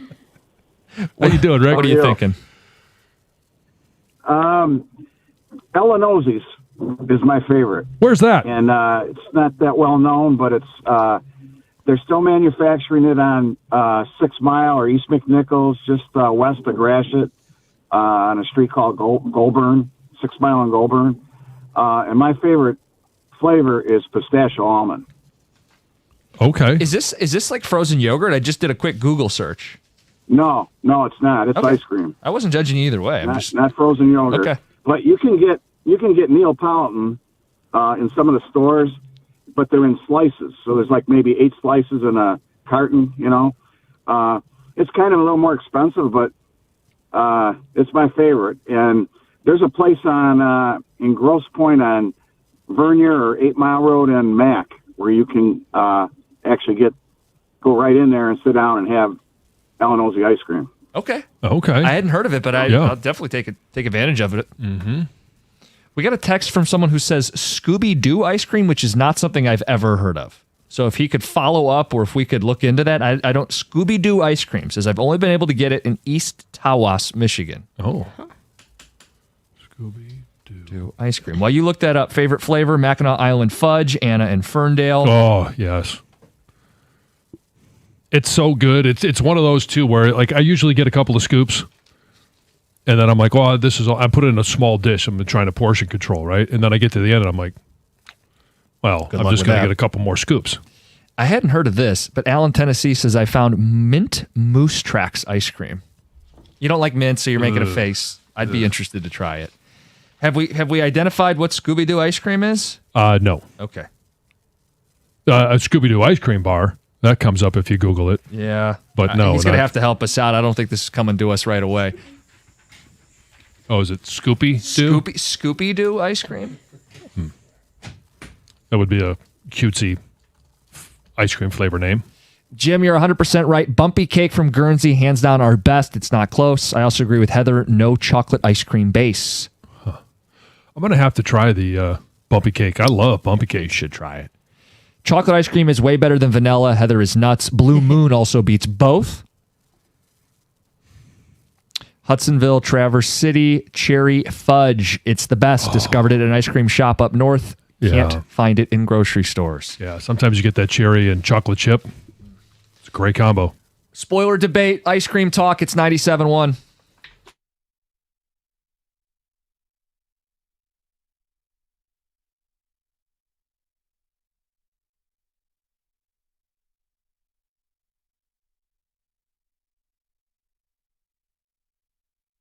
Brought to you by the University of Michigan Credit Union. Tigers pitcher Casey Mize hit his latest bump in the road yesterday, exiting the team's 3-2 loss to the Angels in the 4th inning after getting hit with a comebacker in the non-pitching wrist.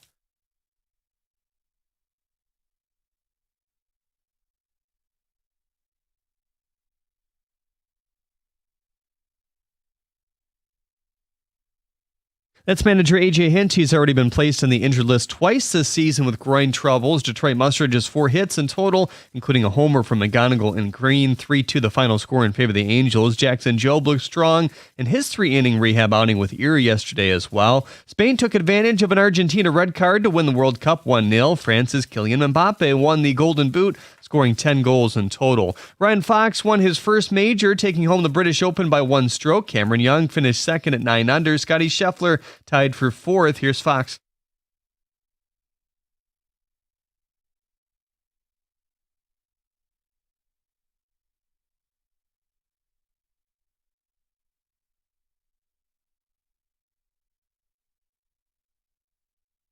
Michigan basketball national champion Axel Lendenborg won the Summer League Championship MVP after a 21-point and 10-rebound performance against the Grizzlies. Arizona Cardinals director of scouting was suspended for gambling last week. He's appealing, saying the accusations are false. At the Cornwall Health Sports Desk, I'm Jeremy Otto.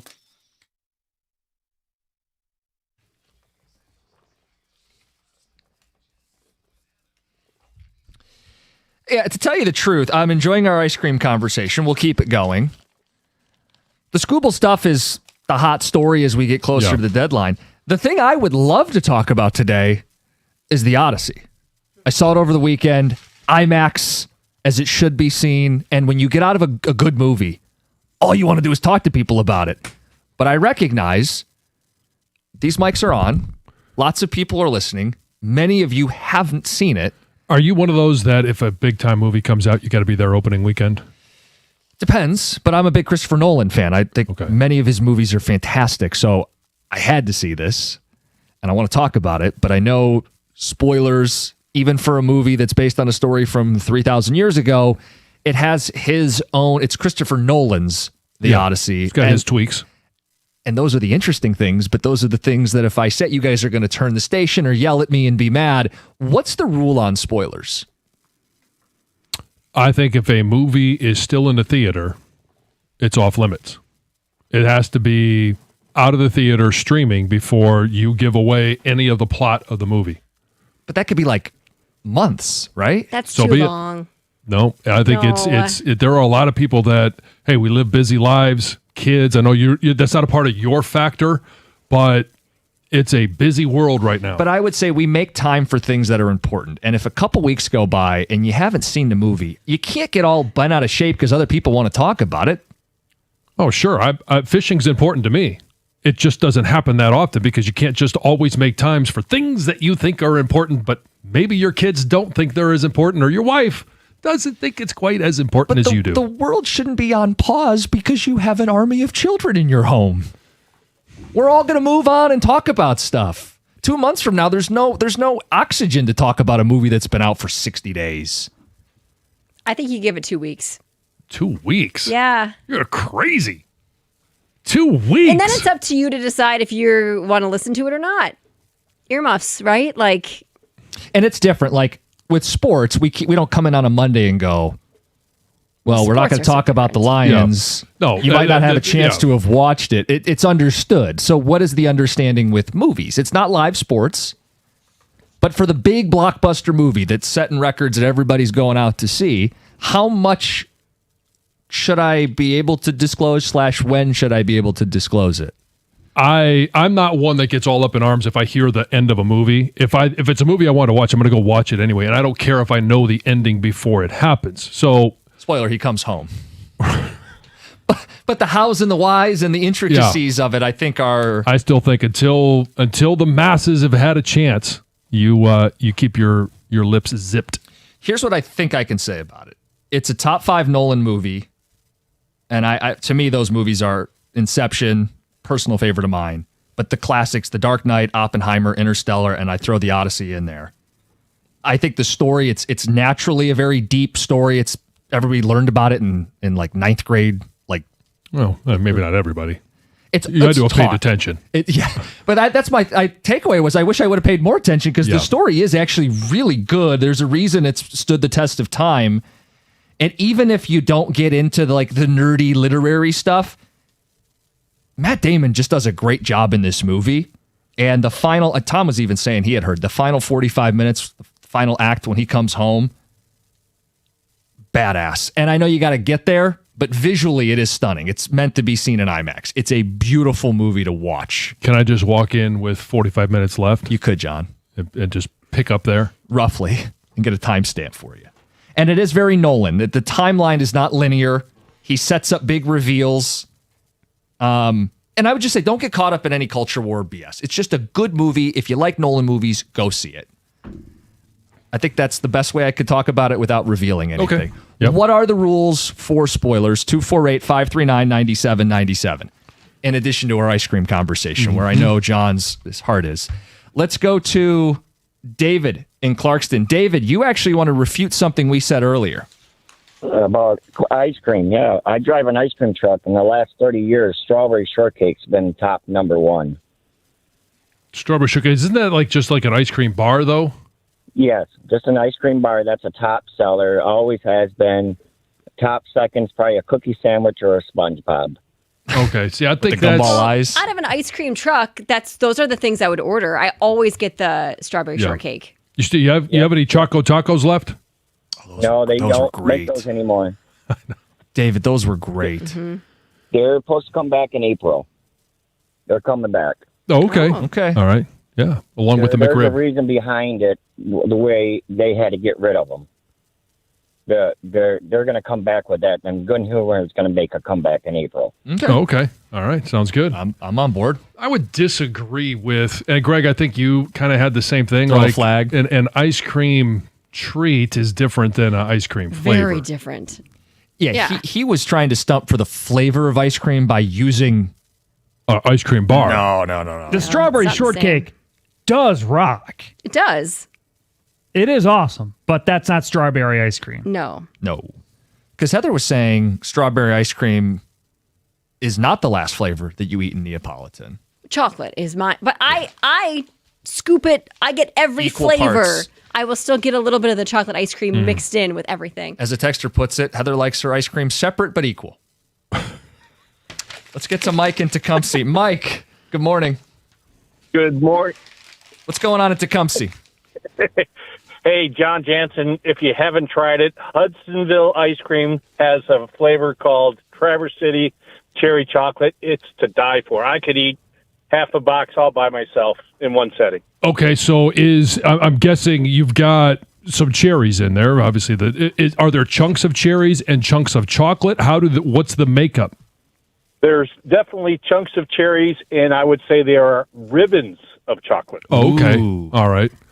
Ribbons of chocolate, Yeah, very yeah. similar to the Mackinac Island fudge, where it does have some chip in there, but it also has those, like as you described it, ribbons of chocolate. Yeah, you gotta try it out, man. Okay, sounds awesome. I'm all in on that one.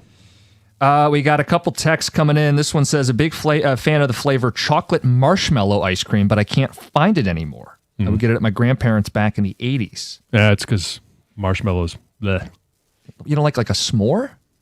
I'll have a s'more every once in a while. Really, I just like to sit there and eat the chocolate. Like, I like s'more flavored stuff. Like, you get the little graham cracker Yeah, I do chunks and too. the marshmallow bits and the chocolate. No? No, I'm not a big marshmallow fan. And I think there's a place that still sells chocolate marshmallow ice cream. So the key to I think the best ice cream is it's an ice cream flavor that needs no topping. So like chocolate ice cream, I love chocolate ice cream, and I can eat it by itself. It doesn't need anything. But if you put a little Saunders hot fudge on it, maybe a touch of whipped cream, it makes it better. Sure. With Mackinac Island fudge, as is, you don't need anything else to make it as wonderful as it already is. People say, Cookies, have you been to Ray's Ice Cream in Royal Oak? I have. It says peanut butter chocolate pistachio. Interesting. Altogether? Peanut butter chocolate and pistachio. It's a lot going on. I don't know that. I mean, maybe it works. Yeah. That kind of feels like you're taking three things. Not Is a that big fan of nuts in my ice cream. No? We have breaking news? Yes, I am seeing this across multiple sources, including Jeremy Otto, who has texted me that Michigan Athletic Director Ward Manuel will be stepping down at the end of the calendar year. Oh. Well, there you go. I had wondered, last week was supposed to be that meeting with the board, and we were going to get something, and then it was suspiciously quiet. Like, he wasn't even really brought up at that meeting, right, Heather? You had that in the news. Right. No, nothing even came up about And anything. I'm like, okay, apparently he's just going to survive this. Stepping down. I'm assuming there's some kind of financial buyout negotiated or something. buyout. Because his contract ran until 2030. Yeah, it's not been, well, I think it was, a year and a half ago that he signed a new deal. Extension. Yeah, and that's why it was kind of hard to decipher, because you didn't know comments that he had made, comments that were reported or inferred, how much of it was lobbying and leveraging to try to get the number where it needed to be for both sides to get this done. But as he steps away, Michigan's going to need a new AD. The guy will join an athletic department that just hired a football coach and just took the basketball interim coach. tag off of their basketball coach. Although I think the jury's still out with hoops. I mean, if the year doesn't go well, they can move on. Move on. Sure. But from the standpoint of you come in and those two programs have somebody right now. Right, yeah. You're not going to have to make any major hires, and those would be the two major hires. I don't know what the topic is. I don't know if Michigan fans have some big emotional reaction to it. This kind of felt like a week late, like we thought we were going to be doing this last Monday. I think we even talked about it last Monday, the possibility that he would be fired. And this is not technically a firing. This is him stepping down, but he's gone. Michigan will have a new athletic director. So there you go. I was actually hoping he's going to tell me the Red Wings had just hired a new general manager. Yeah. I know, because I was thinking too, I'm like, well, is this the Dylan Larkin news? But who's there's not even anybody there to negotiate with. Well, Steve technically is still the acting general manager until they make a hire. Interesting. Well, I see we have some feedback coming in on the spoilers and what the rule is when you can start talking about movies. We have ice cream feedback. The Ward Manual stuff is out there. And we will talk some baseball coming up at 9:35. It's 97.1. Hey, if you're thinking about a new truck this month, I want to let you know that there's a few reasons why I believe a Ram truck should be right there at the top of your list. It was at mine, and now I've got my new truck. The Ram truck lease deals at every Metro Detroit Ram dealer are phenomenal right now. I've seen the Ram side by side with other trucks, and I'm driving a Ram. For power, there's really no comparison. You can choose from Ram's legendary 5.7 Hemi V8, or if you like the Hurricane engine, you get two choices. 420 horsepower version, it's the one I chose, and you also have the high output 540 horsepower Hurricane. Why would you trust any full-size pickup at any price with only a 4-cylinder engine? It's not going to get done what you actually want to do with a full-size pickup. Plus, the full-size Ram 1500 is built right here in Sterling Heights.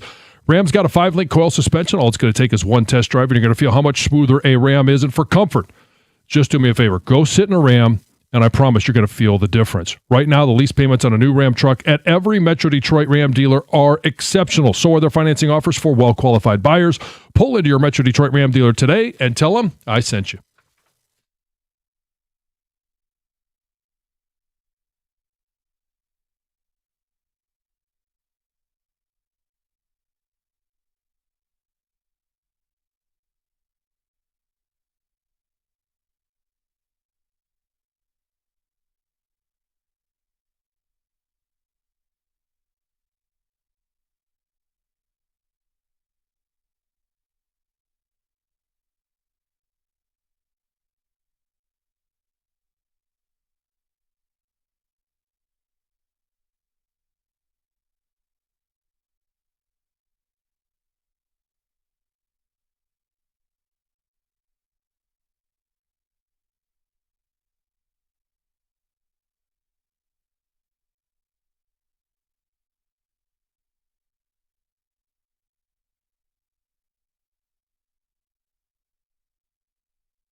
Got some text on ice cream, on spoilers, and the word manual news. Just broke. Text says, congrats on firing an AD that brought championships in all major sports due to the actions of ... everyone who's not there anymore. Ward manual news does not require the breaking news sounder. All right. Very surprised and disappointed they're letting Ward stay for another 5 months. He's been a disgrace to the university and doing things the right way. Certainly not a leader in the best. I guess we're just going to see what the details are. I hadn't seen that. So he's staying on board? Yeah. Okay. Until the end of the year? So, yeah, it sounds like December 31st. Interesting. So this is in the gray area. This is not Michigan saying he's disgraced and must leave immediately. But certainly they're not comfortable with him or he's not comfortable being there. I don't know how to read this. Yeah. Is he just throwing his arms up and saying, you know what? I'm done. I can't take it anymore. And at the same time, Michigan might be going, we can't take it anymore. We Right. can't get you with a smoking gun. We did this big report, but we don't have a smoking gun. We're just uncomfortable. Very weird, but he'll stay on for the next 5 months. Yeah. Okay. I'm still pissed at Costa for telling me the boat sinks at the end of the Titanic. That's from Jeff. I had an acquaintance friend get mad at me about the Shawshank Redemption movie the other day. He's 52 years old. I'm like, no, dude, no. Yeah, that ship has sailed. I agree. Movie spoilers should be 2 weeks. At that point, it's on you to go see the hit movie everyone's talking about. If you wait more than 2 weeks to see it, it's on you to stay off the internet. Another says, I love how people claim they can't find a couple hours of free time and get mad at other people who are able to. Well, I'm not mad that you're able to go. I just don't ruin it. Yeah. Stop, Costa. You're such a nerd. Who cares about this movie? Well, it did fairly well at the box office. Yeah, I mean, a lot of people care about it. Jim, why do you feel compelled to talk about any movie on the radio? Keep it to your friends at home. It's pop culture. Yeah. Anyway. I still think it's until it's streaming.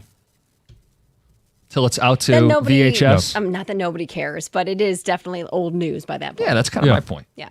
Blue Moon ice cream, staple in the ice cream world. You said your daughter will... Oh, that's all she orders. So we go to Cook's Dairy a lot, which is right Yeah. by our house. We go to see the cows and the pigs and whatnot, but we always get ice cream. What's Blue Moon taste like? How do you describe it? I don't know. Does it taste blue?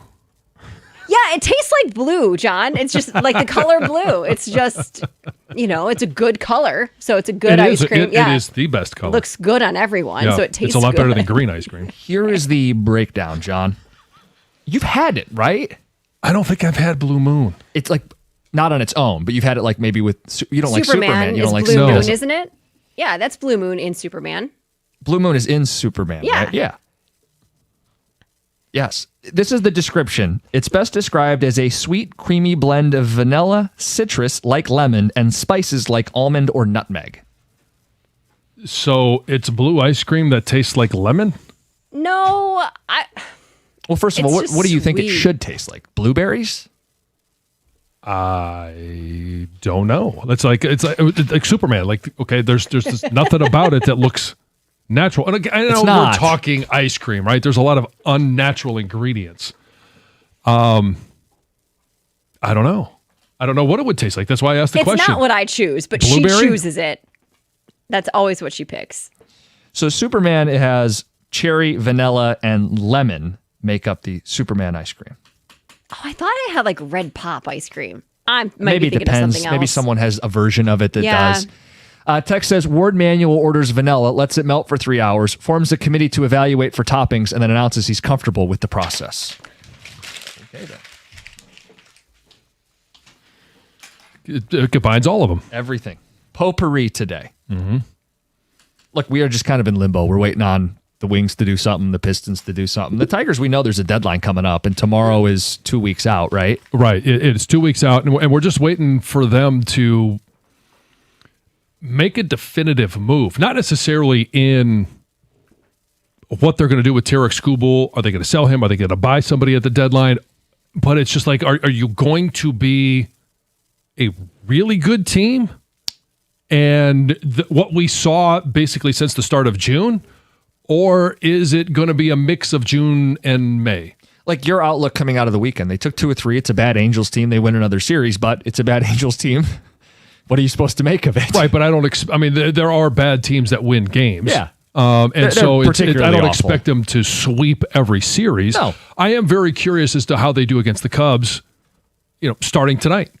Yeah, because this is a team that, okay, you may not face them in the postseason, but they're going to be a postseason caliber team. How are you going to perform? I know I would much rather have Skubal on the mound tonight than Jack Flaherty, but Jack has pitched fairly well for the last few starts. What do you get out of him? What's the update on Casey Mize later today or tomorrow? Yeah, the play looked like Joe Adell was at the plate, ball gets hit back to him, looked like it hit his hand, and you're thinking, okay, it could be a hand issue, but now they're saying the hand's fine. It was the groin, which he's been on the injured list with already this season. Right, and it's the give and take, right? We've seen Gleyber Torres healthy. We've seen him on the injured list a couple of times. Same thing with Casey Mize. And we're still waiting for Javi. We're still waiting for some other guys to come off the injured list. It's funny, Potpourri brought out some unexpected phone calls. We can mix them in. Sure. We'll talk baseball at 9:35. Let's get to Heather with the news. Heather, good morning. Hey, good morning. So some interesting news about the whole poop parasite. The FDA is actually walking back its initial claims that a Taco Bell lettuce supplier is responsible for sickening hundreds and also thousands of Americans with explosive diarrhea. So we thought that they'd kind of narrowed things down, right, to this Taylor Farms, this supplier that not only supplies lettuce to Taco Bell, but also to other, grocery stores, was kind of marked responsible. But now they say, oh, no. The original test results were actually a false positive. So if you look online, they say FDA laboratory experts re-reviewed the sample results and have concluded that the finding does not represent true amplification and should be considered a false positive. They also say there are currently no confirmed samples of products testing positive for the parasite pathogens. They also have apologized to Taylor Farms, saying that they made a mistake. And Taylor Farms has voluntarily recalled lettuce in 27 states. Was that Scott Boras? So doing the statement? Did it rhyme? Yeah, yes. The poop parasites. Problematic. Yes. So, Dr. Seuss where are we version. now? We're back. Are we back to square one then? We have no idea. I just want to be Scooby done with it. There are no. I don't. Yeah, me too. So I've been trying to track the whole Bayview Mackinac race. Yes. You can do a live tracker of it and see. And there are people who have finished, crews that are done. They're docked. They're at Mackinac Island. Some of them have crowns, so maybe they are the winners. The winners? But I can't really get a whole lot of other information. But I can tell you that the race turned really into a battle against the elements over the weekend, which is kind of a bummer for those It's all a bummer, involved. but it happens. 85 boats were forced to withdraw because of rough conditions. Race officials say the event started on Saturday with 193 boats, and then overnight a combination of high winds and challenging conditions led to dozens of crews calling it quits. So by Sunday, 85 boats had retired from the race. There was 108 boats still making their way towards Mackinac Island. And obviously, some have finished, but there's a lot that are still making their way there. It's kind of... Yeah. But I'm not finding articles about who won, how fast did they get there. The greatest number there is that everyone has remained safe. Yes, and that's what they said, is that obviously it is a bummer. The good news is that everyone was safe and accounted for. There's been no reports of serious injury. There's a World Cup story that's getting a lot of attention online, and it has nothing to do with what happened on the field. So there's a woman on TikTok who says that a World Cup player with England actually slid into her DMs and then ghosted her for an absurd reason. Oh. So she actually says this happened years ago, about 7 years ago. This player slid into her DMs. They talked for a couple of weeks, and then they kind of moved the conversation to Snapchat and to texting, definitely getting to know each other. And then things suddenly changed when he asked her how tall she was. Oh. And she said that she's 6 feet tall. Okay. She was a D1 athlete. She thought, this is going to be impressive for him, right? Yeah. But apparently he responded by saying, oh, and then basically said that it was pretty unladylike to be that tall and ghosted her. And then what's great about this whole story. Did she name names? No, she did not. But she did go into a little bit of detail. She now works for FIFA. Oh. And she says she watched that same player score a goal during a match in Dallas. And she joked that seeing him in person made her think that he might be shorter than what he is listed at, like online. Oh, so he didn't want a girlfriend that was going to be taller than him. Yeah. We should be able to figure out who he is. I mean, they don't score that many goals in games. I mean, he scored in Dallas. It couldn't be more than a couple guys to Exactly. You could probably easily narrow it down, but she did not name names. John, not an issue for you. I can't imagine you've ever been interested in someone taller than you. Well, there's probably, I mean, there are not a lot of women that are taller than me. You're not coming across that a lot. No. But this is kind of a weird deal breaker to me. I wouldn't prefer my partner be taller than me, but if she's great. I think it goes both ways. I think a lot of women want to date men who are taller than them. Yeah. Yeah.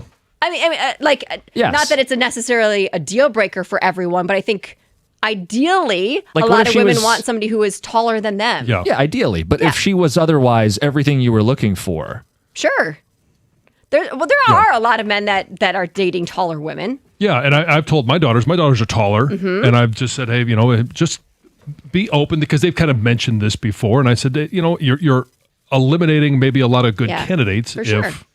if that's how you feel. Soccer players are shorter too. I mean, most of the English team might be under 6 foot. I don't know. I'll have to double check. Anyway, that's Heather with the news. I said we got some unexpected calls. Someone wants to talk a little Pistons. Okay. We said potpourri. Guy called in. We'll get his thoughts. We'll talk a little baseball, Tigers. We close in on a deadline. And a big question. I'm not convinced of many things with this team. They're hard to figure out, but there is one thing we're convinced of. It's 97.1.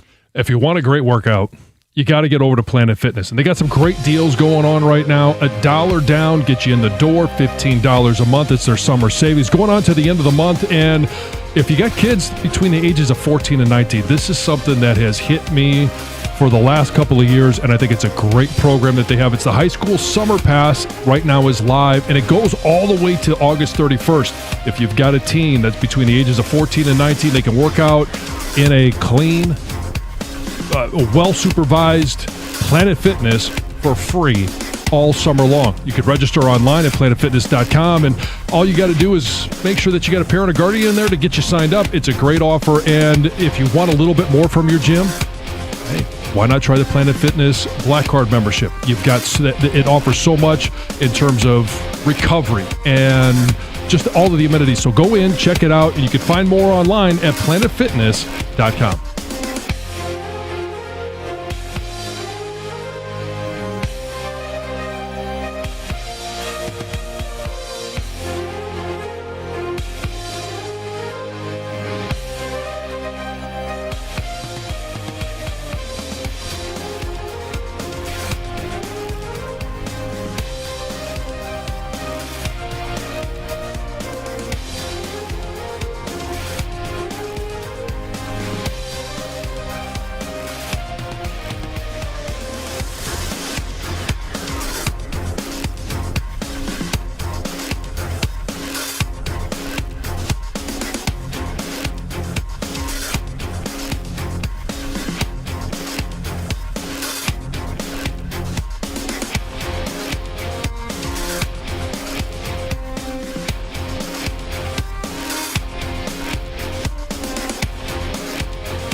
McGonigal hit that home run during halftime of the World Cup.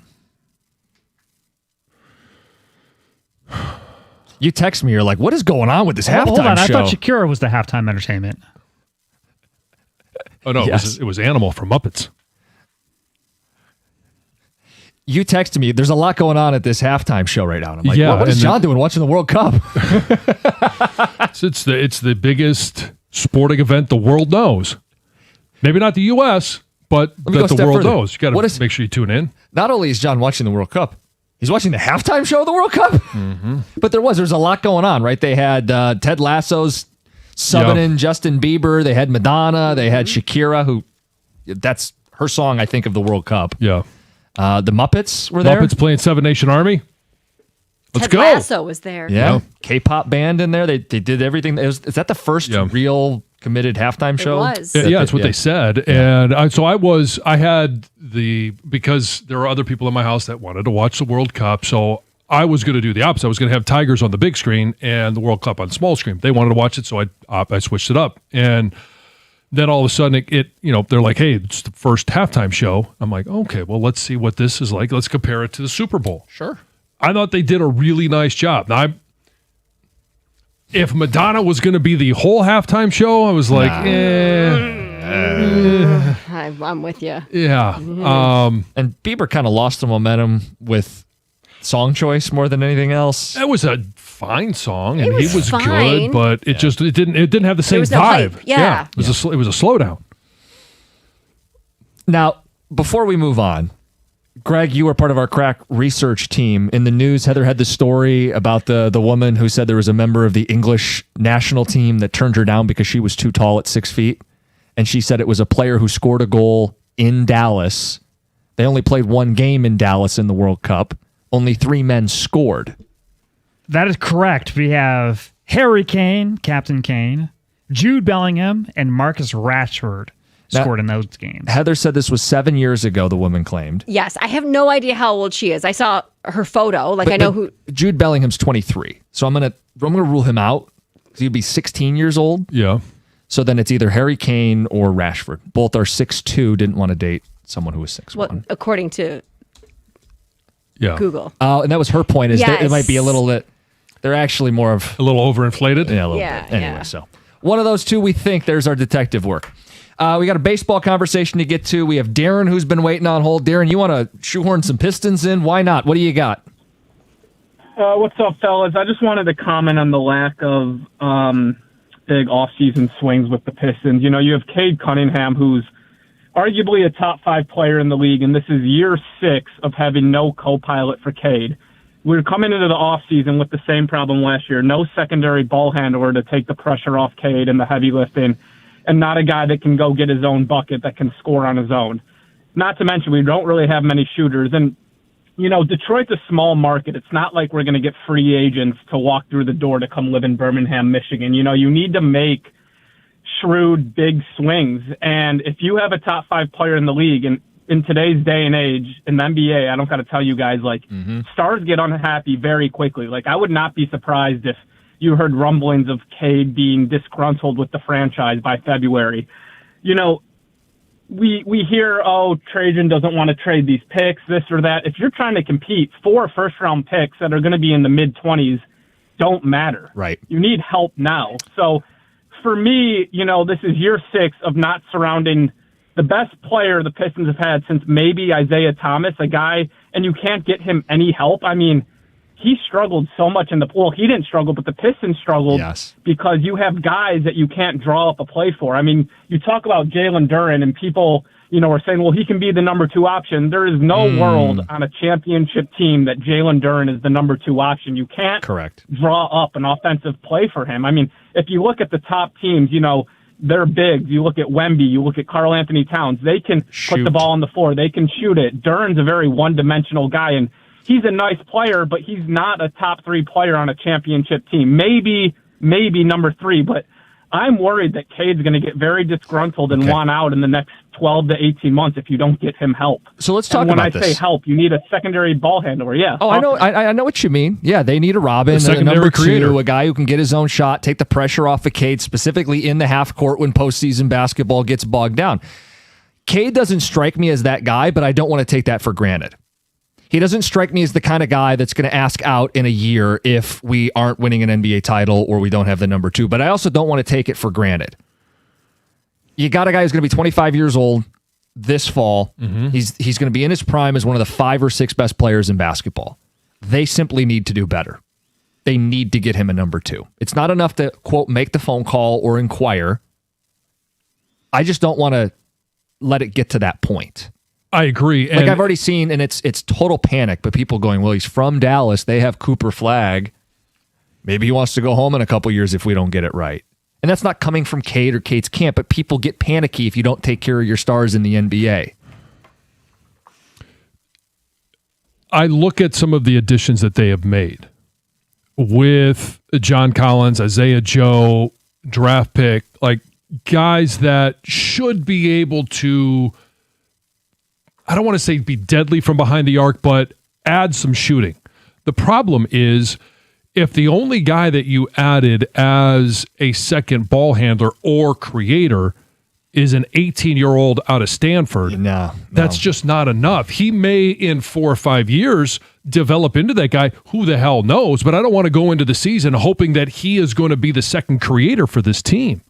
And we saw Cade in his second postseason have some moments, right? He holds the Pistons playoff scoring record, and he did it coming back from that collapsed lung, and he still got that padding you could see. There were issues with turnovers. There were certainly issues with teams pressing him and tiring him out.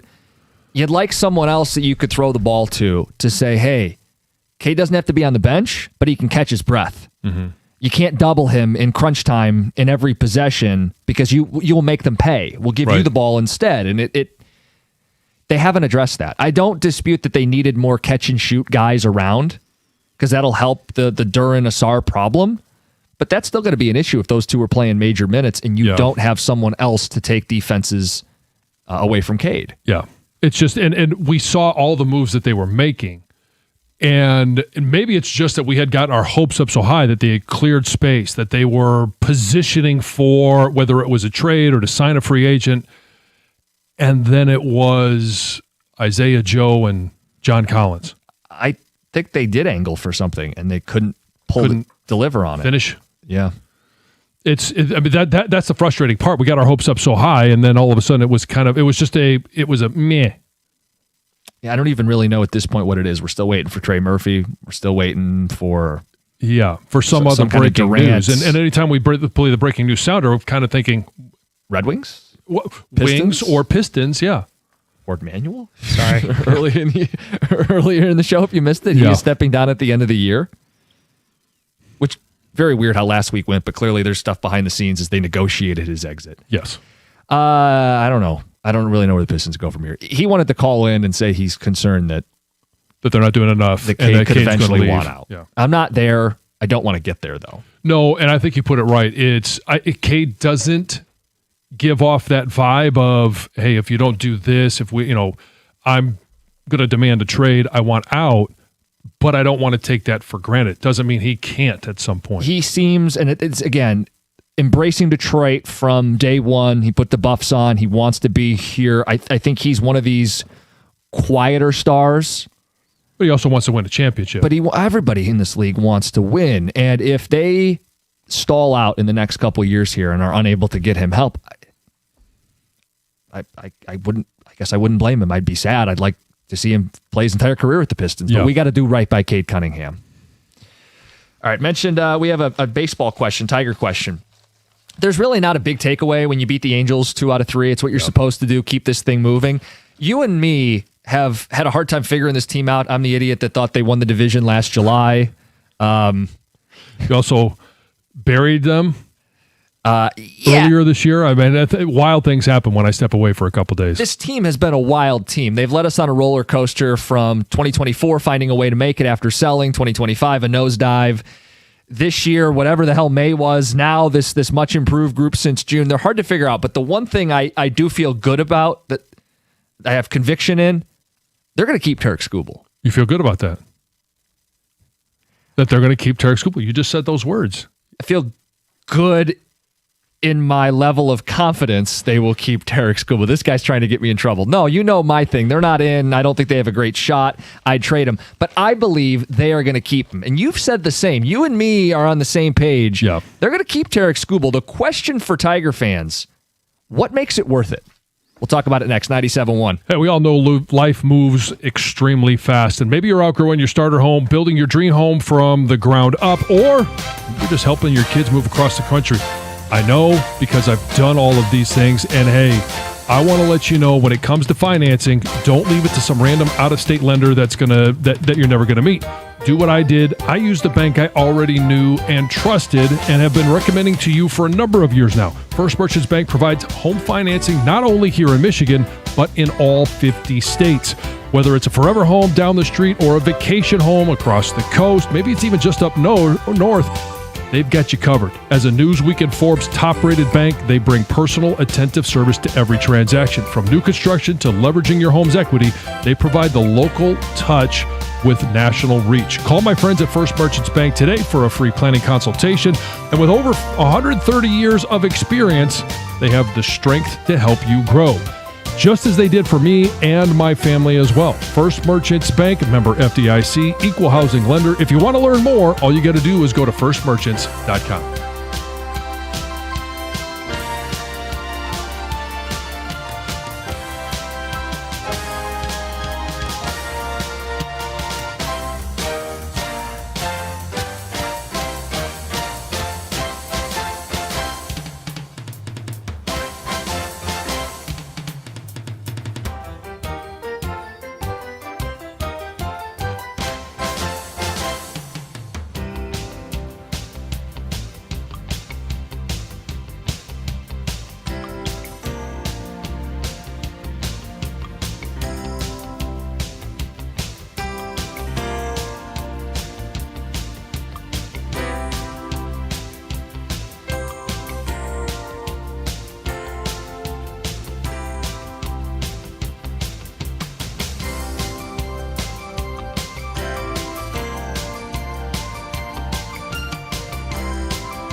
feeling more confident they're going to keep Tarek Skubal. It's one thing I do feel certain of on a ball club that's been very hard to make sense of. I think they're going to keep him. They're going to win a few more games here going into the trade deadline. Cubs are really the only team that they'll face with a winning record. Maybe Baltimore. But I think Detroit's going to, quote, stay in it enough, and they are going to feel justified in keeping him. Our question is, what makes it worth it? He's here, deadline passes. What makes it worth it? Whether you keep him or sell him. If you only get to, and I say this a little tongue-in-cheek, if you only get to the same level as you did last year, then it's a failure. Yeah, what was the point? And so it doesn't matter if you save him or if you sell him or if you keep him. I would always vote to be playing in the postseason. And if Tarek Skubal can help us get to the postseason, then hey, you get into the postseason and see what happens. Maybe this year your bats get hot. I don't think that's the case. It's almost rarely the case because you're going to be pitching or facing better pitchers more frequently in the postseason. That's why those teams are there. I just want to be clear. You're saying if they make it, it was worth keeping him? If you have a chance to do something in the postseason, I would always rather be playing in the postseason than sitting at home wishing we were playing in the postseason. Agreed, but it's keeping him to bow out in the opening round of the playoffs would not be worth it. Can you guarantee that you're going to get a player that's going to help you in the future? No, all of this is all a gamble. All is a gamble. It's just what's more likely. A team that's, first of all, they might not make the playoffs with him. That's why I said tongue-in-cheek. So if they make the playoffs with him and advance the first round, a wild card, and an ALDS, call it 2 rounds, that would be as far as they've gone in this run with Scott Harris and AJ Hinch in leadership roles. It would be their best season yet. Would it be enough to justify keeping him? I don't think they have to win the World Series and beat the Dodgers, but I think they got to get to the World Series. Otherwise, what was the point? What was the point of ballooning your payroll up to top 10 and hanging on to this dude if you're not going to be there? And if you go, that's unfair, then do the right thing and trade him. But if you're hell-bent, we're going to keep him, then buy and win and make the World Series, or it was for nothing. Yeah, I don't think there's a middle ground. I think you either sell Skubal, which also means you sell Torres if he's healthy, Mize if he's healthy. That's a huge if now, right? There's a bunch of ifs in there. Flaherty, if you can get anything from him because he is pitching a little bit better. Like if you're not going to buy, then you sell everything that's not attached. And buy not in the way Scott Harris has previously shown us he'll buy, but in like the real, hey, we think we can win a title. Get a legitimate arm in the bullpen and or a legitimate bat. Let's get to the phones. E in Detroit. E, good morning. Hey, good morning, fellas. Go Blue. Go Blue. I would say we need to buy. We need to buy. Okay. Keith Skubal, he wants to be here. Go get a powerful right-handed batter. We don't need no more arms because when we had players that was injured, they were starting. Now they're in the bullpen, and we're doing good. I believe if we creep into the playoffs, I believe in my heart of hearts that we can make it to the World Series if we get a right-handed batter. Okay. And Tigers in 5 over the Dodgers. That's my prediction. Oh, wow. If we buy. Now we sell, then it is what it is. So you say a right-handed bat. Do you have a name in mind, a position in mind? Any powerful right-handed bat, any powerful right-handed batter in this lineup. Because think about it. In May, we were hurt. So that's why we got this bad record right now. We were hurt in May. We didn't start playing until June. And since June 1st, we got the best record. Yeah, we got the Cubs coming up. But after that, we got Kansas City, and then we got the Orioles. And the A's in there, too. And we got the A's. So that's 4 against the Orioles, 3 against Baltimore, 3 against the A's, and we got a 3 against the Cubs. Out of those games, I predict that we're going to lose. We might lose 2 games out of that whole So run. it's 13 games. Let's call it 10-3. That would put them. Would that put them at 500? If they're 7 under right now, 10-3 would put them at 500 if they go 10-3 going to the deadline. Yeah. worth pointing out, 500 is still not enough to make the playoffs today, but that would be quite the surge going into the trade deadline. And then you add your big bopper, your right-handed bat, and I don't think there's a set position it has to be. You could justify it as a DH, outfielder. You could move guys around. That's part of the flexibility this team has. Guy could play third, could play first. But yeah, if they're going to add, right-handed bat would make a lot of sense. Yes. And his point about the bullpen, not that it's not important. They've had enough blown saves and we've had enough blown leads. But in the postseason, you go down to 3- and 4-man rotations.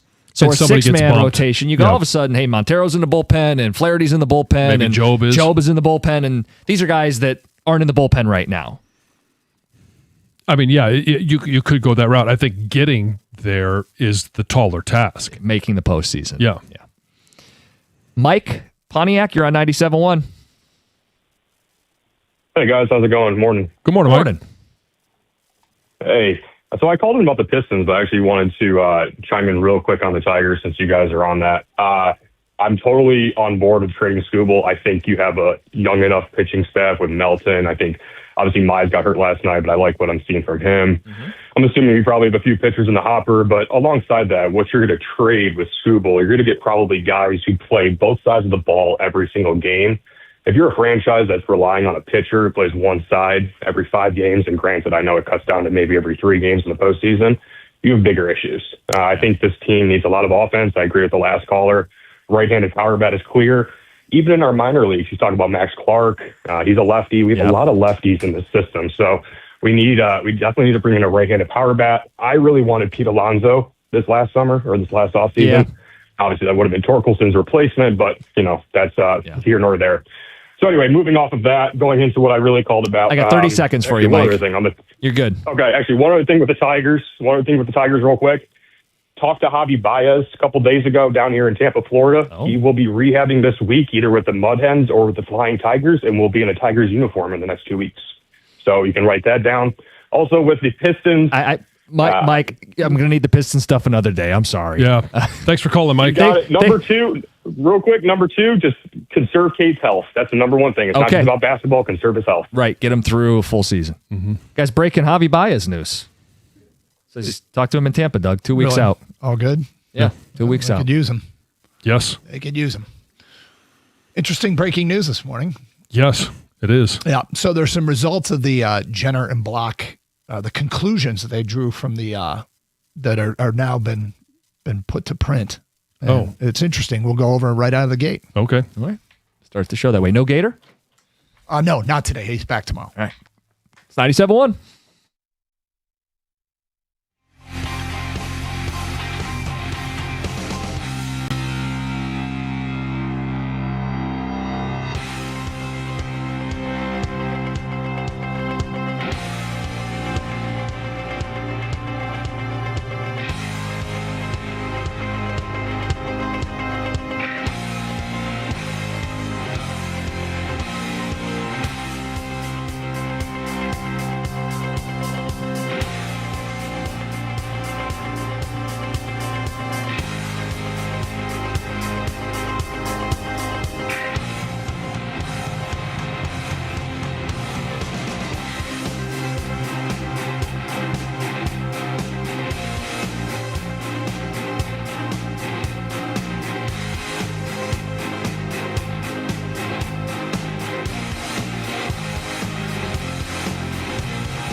Well, good morning and welcome to the Karsh and Anderson program. Gator out today, just Karsh today. Hope everyone had a great weekend, and what a weekend it was.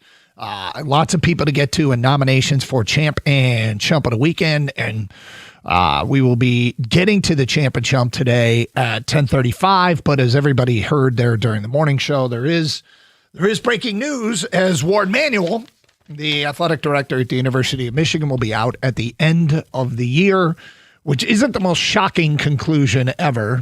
There had been rumors that this might be in the works.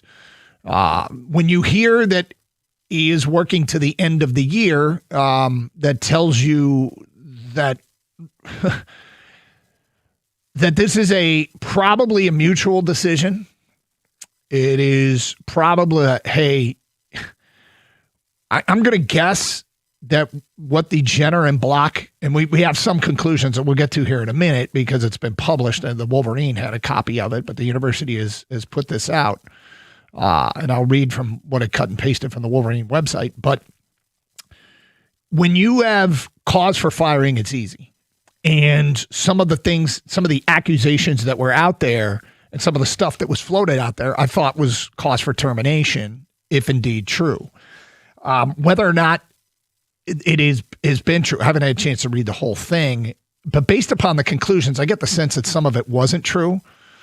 But when you talk about death by 1,000 paper cuts and brush fires all over the place, and some fires bigger than brush fires that happened under Ward Manuel's watch, there is one thing that I think stands out, and I'm going to read this so that people can get a sense that the Culture Review, and this was an excerpt printed by the Wolverine at the conclusion, and so people can get a sense what was considered failings, what was considered strengths under Ward Manuel, because there were some high highs. They won a national championship in football. They won a national championship in basketball. They got their NIL in order. And there were some low lows.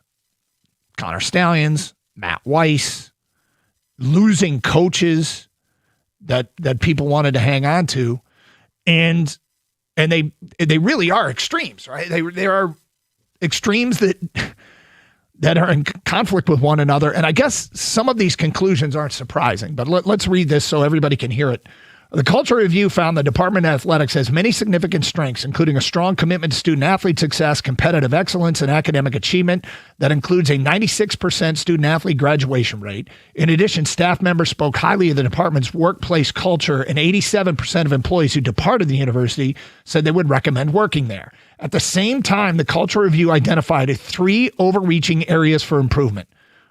1, leadership accountability, ensuring leadership at all levels consistently follows through when misconduct is identified. 2, organizational structure, addressing weaknesses in investigations, human resources, compliance, and oversight. 3, reporting culture, reducing barriers to reporting concerns and fostering an environment where employees and student athletes feel comfortable raising issues.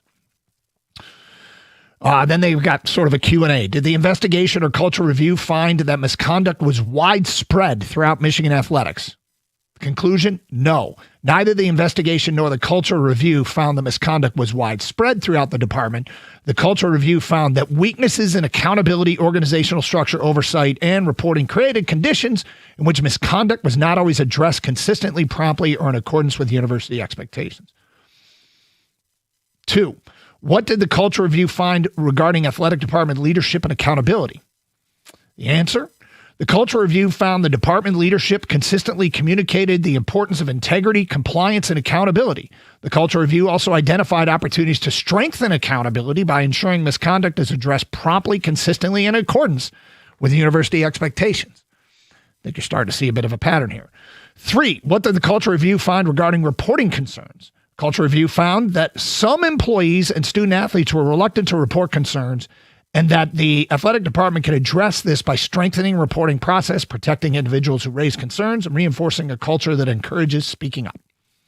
4, what did the Culture Review find regarding oversight of the football program? The Culture Review found the football program's prominence and organizational structure created unique oversight challenges.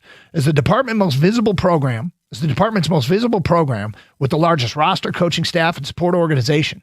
Football requires particularly strong oversight and accountability. The Culture Review concluded that existing oversight mechanisms were not sufficiently effective and recommending strengthening leadership oversight, clarifying responsibilities, enhancing reporting relationships, and improving compliance process. Next, what did the investigation conclude regarding Sharon Moore? The university terminated former head coach Sharon Moore on December 10th, 2025, after establishing the fact that of his undisclosed workplace relationship with a direct report, which violated university policy. Outside investigators did not identify any current university employee with direct contemporaneous evidence of the relationship. Next, what did the Culture Review conclude regarding athletic director Ward Manuel? Goes on to say, the Culture Review found Ward Manuel demonstrated important leadership strengths, particularly his commitment to student athletes. At the same time, it identified failures to quickly and effectively act on alleged wrongdoing by athletic department employees. Then there's a whole bunch of recommendations and actions, but there's one that stands out to me. And that is one that I guess doesn't completely surprise me based upon what we saw there. The university will strengthen leadership. The question is athletic department leadership and structure as far as recommendations.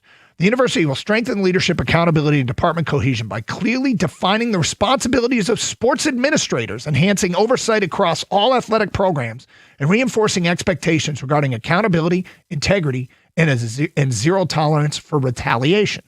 Additional actions include evaluating whether football should have a dedicated sport administrator, increasing regular reporting on the status of compliance matters and investigation to the president and the board of regents, formalizing cross-department collaboration, requiring regular all-staff meetings, and increasing engagements with all athletics programs to ensure consistent oversight and support. Okay.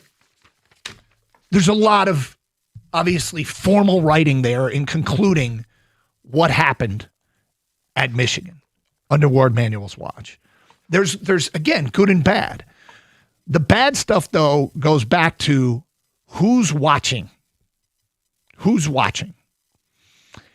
And in an organizational structure, who is paying attention to somebody in the scouting department that is out there wandering into very gray areas as it pertains to NCAA rules? Who is paying attention to, and can they make sure that nobody is doing anything wrong on their work computer when it comes into breaking into accounts? Who's paying attention? Whose responsibility is it? There's one thing that I talk about all the time is, what is the expectation for me in whatever line of work, whatever job I've ever had? I always want to know, what am I responsible for and what is the expectation? And it sounds as though that was not clear, whose job it was to oversee things. Like, and I'll go back to the head coach of a football program with hundreds of people working in the department can't have his finger on what everybody is doing, but there should be people under him that do. Everybody should have a watchful eye over them and making sure that you're compliant with everything. And it feels as though that was lax. The conclusion is here that there wasn't real clarity on who is responsible for some of the people in the department. Now, look, ultimately it falls on the head coach and the athletic director, and that's why we're probably sitting where we are today. But at the end of the day, in the chain of command, people need to be more identified as responsible for people underneath them. So if you have somebody in the scouting department that is allowed to get away with something, who is he reporting to on a daily basis that is responsible for making sure that isn't happening? Because the head coach has other things going on and needs to be delegating and have the right people in place to look out for that. That's what it feels like the conclusion. One of the more important conclusions here is, as far as I'm concerned. In the meantime, Ward Manuel's out. So what happened there? And he will be out at the end of the year, I should say. So what happened there? 248-539-9797. Michigan fans, you want to sound off on this? Your reaction to this news? What you'd like from the next athletic director? Because Michigan's NIL is in good shape, which is important. But what is clear in reading all of this is that there needs to be better delegation. There needs to be clear chain of command. There needs to be clear who people are reporting to, and there needs to be clear follow-through. But, the bottom line is a tighter ship is what is necessary. And this is from an outside investigation. 248-539-9797. You want to get your 2 cents in. In the meantime, champ and chump of my nominations today at 10:35. Want to hear from you on this Monday here on Carson Anderson on 97.1. Hey, injured? Call Sam. Get the firm you could trust on your side. Know the Bernstein family for years, and they've been fighting for Michigan clients to get the results they deserve. Get the Bernstein Advantage. Call 1-800-CALL-SAM.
reacting to the news that Ward Manuel will be done at Michigan by the end of this year. And there's the athletic director, there is something we talked about last week when he came out and went on WTKA, place I used to work years ago, to address all this, that I'm going to guess was true. And that was, as long as he was employed, he was putting on the good public face about, I will be here, blah, blah, blah. He kind of left it open-ended, but it wasn't lost on me the way he worded things. And it reminds me a little bit about, it felt a little bit like he was giving himself the public endorsement, him being in charge. But he also said, we talk about my future all the time, which felt to me like something that I've said about, you're behind somebody even while you're considering not being behind him or planning not being behind him, so that that person can continue to do whatever job they are doing until an announcement is made or you finalize things. And we talk when an athletic director or an owner in pro sports gives a public, they come out and endorse somebody and say they're our guy. When they're embattled, if you say anything else, you undermine their chance to do a job while they're still on the job. And so I speculated last week that it wouldn't shock me if there were still things going on behind the scene in spite of what he said. And what he said publicly. Now, with that said, I got to tell you that this conclusion, there's two things about it. One is, if you're Ward Manuel and you're like, look, I have an explanation for a lot of what happened here, but I'm becoming a distraction. And I know he loves the place, but, at the very least, when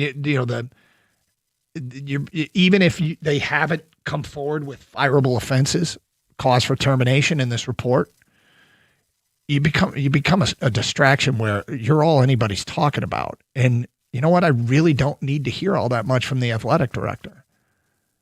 I don't need to hear much about the athletic director. They have a job to do. It's incredibly important, but it's about the coaches. It's about the student athletes. It's about the games. And too many brush fires and bigger fires that ultimately, got to a point where I'm not surprised at all if this is a mutual decision. And people are going to yell from mountaintops, he should be fired. Well, they were waiting for this report to come out in case if you have a reason to fire somebody for cause, if you don't follow all the proper procedures, the people you fire can sue you. And I can guarantee that Michigan didn't want anything to do with that. But this also kind of gets to a point which should excite the fan base, in that it gets back to now, hey, practice starts in a couple of weeks. New coach, clean slate, a coach that has operated with less nonsense than many programs, and less nonsense than Michigan has had, and get back to the business of just being about the football. And I love the hire of Kyle Whittingham. I felt like Michigan needed a rudder in their program. Michigan needed Michigan needed somebody that was going to stop with ridiculous nonsense, which is just a massive distraction. I mean, because let's face it, what Sherrone Moore is accused of doing was totally a fireable offense, but it was an HR violation, right? I mean, that was an HR violation, which really doesn't have any impact on football. It's just in the building, you can't do that. In that workplace, you can't do that. There are rules. But HR violations, they get you fired, but they aren't like hugely important in the grand scheme of things in terms of what happens on the field. Don't get me wrong, it's a fireable offense, but now we can just focus on what's happening on the field. And hopefully under Kyle Whittingham and the new AD, it stays that way. Because I got to tell you, this is not fun to talk about, and it can undermine the credibility of a department. And at the end of the day, they got to get the president in order, and the president should be the one that's making the new hire, and there should be total alignment. And these recommendations from Jenner and Block, specifically on the follow through and the oversight, who is in charge of being oversight of specific people on the food chain there at the University of Michigan, the athletic department. They got to tighten the ship and get the people in alignment. And so you need that first step. The first step is getting the president hired and locked up, and then that president can go out and they can, what you hope, make a home run hire that, you can move forward and be better for it. Whittingham's great. Whittingham's awesome. Whittingham has been out there playing Big Ten football in the Mountain West and then the Pac-12 for a long time. It's been less nonsense than in many programs. I mean, nobody's perfect. You got a lot of people that are in a department that are going to be mistakes made. But quiet stuff down around the football program. Quiet stuff down around the athletic department. Because the chain of command there was messed up. And now just about everybody involved in that pretty much is no longer there. So clean slate. Start anew. 248-539-9797 if you want to get in on this. In the meantime, Monday's Mean Champ and Chump. Get your Champ and Chump of the weekend in as the who had the best weekend, who had the worst weekend. Regarding Mord Manuel, feedback from Scott feels like there were things that were lingering and things that were just going to be nagging his administration. And he and the university probably just said, let's just call it a day. Yep. Exactly. Let's see. What do we got here from Twitch? From G Skids. But now the University of Michigan has an interim president and current outgoing AD and current outgoing CEO of Michigan Medicine. Strange times in Ann Arbor. That is correct. 248-539-9797. Okay. The Tigers over the weekend take 2 of 3 from the Angels. And what happens next with the Tigers is hugely important on what direction they're going to go. I heard the morning show conclude that they fully believe that Skubal will be part of this team the rest of the way. If that's the case, I hope the team's play justifies it. I think if Scott Harrison and ownership have already made that decision, that is a massive mistake. I am hoping that this team goes on a white-hot run that really justifies a bye to strengthen the resume and make a push this year. As Skubal's lane is running out, and there are probably others that are running out, like Gleyber Torres. However, it strikes me that if they've already, that I probably have a different expectation than the Tigers organization does. I think the no-brainer, you're good. Let's make a push for it is 12-4 in the 16 games since the All-Star break, and they're 2-1 so far. I predicted last week that I think they're going to go 8-8. I can't remember if it was 8-8 or 9-7, which to me wasn't good enough. And it started with a prediction of them going 2-1 in the trip to the Angels, and then 1-2 in this Cubs series. And they kind of got a problem in that they had to have a pretty big bullpen day yesterday, and they got Flaherty going tonight, and boy, do they need Flaherty to be good Flaherty. Because that bullpen is drained. But if they get on this run, I have no problem with keeping Skubal. But I do have a problem if they keep Skubal and don't strengthen the resume. And a major publication put out a list of available players that could make sense in Detroit. We will get to that before the hour is done. There's like 4 names of players that could be available from sellers that I think could help bolster this Tiger team, along with any relief pitcher they can find. But I'm talking about 4 bats that are apparently on the block and could be available that are coming from seller teams that make sense in Detroit. We'll get to that today. Coming up after Champ and Chump, my nomination today at 10:35. Want yours. Get your Champ and Chump of the weekend votes in at 248-539-9797. It is Carson Anderson. No Gator today. 97.1.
No car skater out today, 248-539-9797. Let's go to Matt on a cell. You're on 97.1. Hello, Matt. Hey, what up, man? What's up, Doug?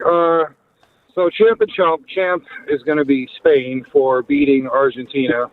Congrats to them. And my chump, it's probably not something people will agree with. My chump is Chris Illich for taking extremely way too long to get rid of Yzerman. Yeah, I mean,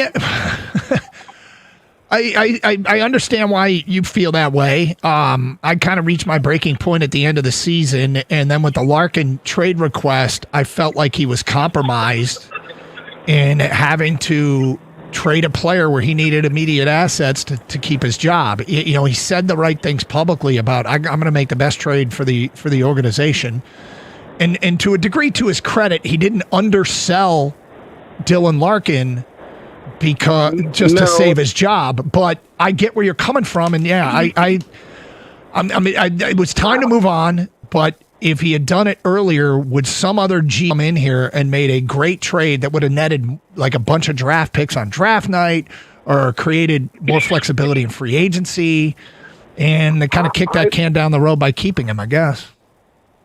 I think where it started going downhill for him is when, this was 2 years ago, maybe 3 years ago, when he said to his team, don't expect any help at the deadline. Like, what manager tells his team, hey, I'm not going to get you any help so you can try to win? Like, I don't respect any manager that does that to their team. For me, that's where I started losing. Like, all right, I knew this ain't going nowhere. You know what's crazy, Matt, is I don't even know the upside for saying anything like that publicly. And I don't remember the exact context of what it was said. Sometimes, an exchange between a reporter can lead to something. I'd have to go back and remember the exact details. But what is the point of even saying anything publicly? If I were a general manager, I would be the vaguest MFer you've ever heard. I would be so boring in interviews because you don't need to commit yourself to any position publicly that could hamper when you make decisions. Yeah. Thanks for taking my call, Doug. I appreciate it. To you, man. Thank you. 248-539-9797. Feedback coming in. Champ U of M for cleaning house and starting fresh. Chump U of M for allowing the scandals for far too long. Next text, Ward was a great AD, national champs in basketball and football. It's unfortunate UM felt he had to go. Well, I don't know that U of M did or he did or what led us to this place, but what's very clear is the fact that there was very little oversight and there was very little to no accountability, despite the fact these facts Ward gets 5 more months and a likely buyout. I don't understand the very soft landing the Regents are providing. I would say go read the conclusion of the Jenner and Block thing, because it's not all damning and condemning, but yes, the oversight and accountability is cited. And I think they had structural issues that allowed some people to really embarrass the university. All right, time for my Champ and Chump nomination. Champ and Chump of the weekend, brought to you by Sarah Chevrolet Sterling Heights. Get yours in either via ticket text or phone calls at 248-539-9797. My champ of the weekend is Ryan Fox, who went out and burst onto the radar in the golf world by winning the British Open with an unbelievable performance on Sunday and high winds in the afternoon. Our dude hit shot after shot and, more importantly, putt after putt. And boy, did he do it in a quick fashion. For people who have not watched this guy, he is a fascinating watch for a variety of reasons that we'll go over as the day goes on. But the champ of the British Open, Ryan Fox, you're my champ of the weekend. My chump of the weekend is Argentina. There are scathing reviews of the way that team played. And, maybe it was the only chance they thought they had, but they played in such a physical manner. Their fouls per game far exceeded any other team in the semifinals. They were talented, and I suppose it worked well enough to get them to the final. But at the end of the day, the style of their play, I found completely unbecoming. Now, from a standpoint, boy, that's a soccer term, unbecoming. I don't know why I threw that in there. I hated the way they played. There's the American way to put it. I hated the way they played. And what did I hate about it? I hated the as much as they fouled, which really didn't. I mean, okay, you're a physical team. That's fine. I hated the way they foul baited. There were some plays yesterday where you could watch in slow motion replays their players lining people up so that they could feign a foul, and including one that they slowed down and a player started to fall before and throw his arms in the air before contact is made. And I'm just like, dude, these guys are so annoying to watch. Now, parachuting into the sport of international soccer, there's probably people that watched Argentina a bunch, and maybe this is par for the course, and maybe that's what you should expect, or maybe, it was out of character, but whatever. They're my chump of the weekend. I did do some research, and Enzo Fernandez, the player that got the red card, he has really had a controversial past, so I feel no sense that we are misportraying them in a wrong way. But Argentina, my chump of the weekend. Again, Champ and Chump brought to you by Sarah Chevrolet, Sterling Heights. Get your Champ and Chump votes in, and we post on our website on Tuesday who the people select as Champ and Chump of the weekend. You can do it via ticket text or phone calls. Okay. I said I'd get to the list. If you want to continue with Champ and Chump calls or Ward Manuel out at Michigan, we will take those calls and those texts. In the meantime, I said I get to the list of available players at the trade deadline. The Athletic did a really good reset, they called it, of 6 teams poised to sell. Who could make sense in Detroit? Because they give a list of players from each of those teams that could make sense.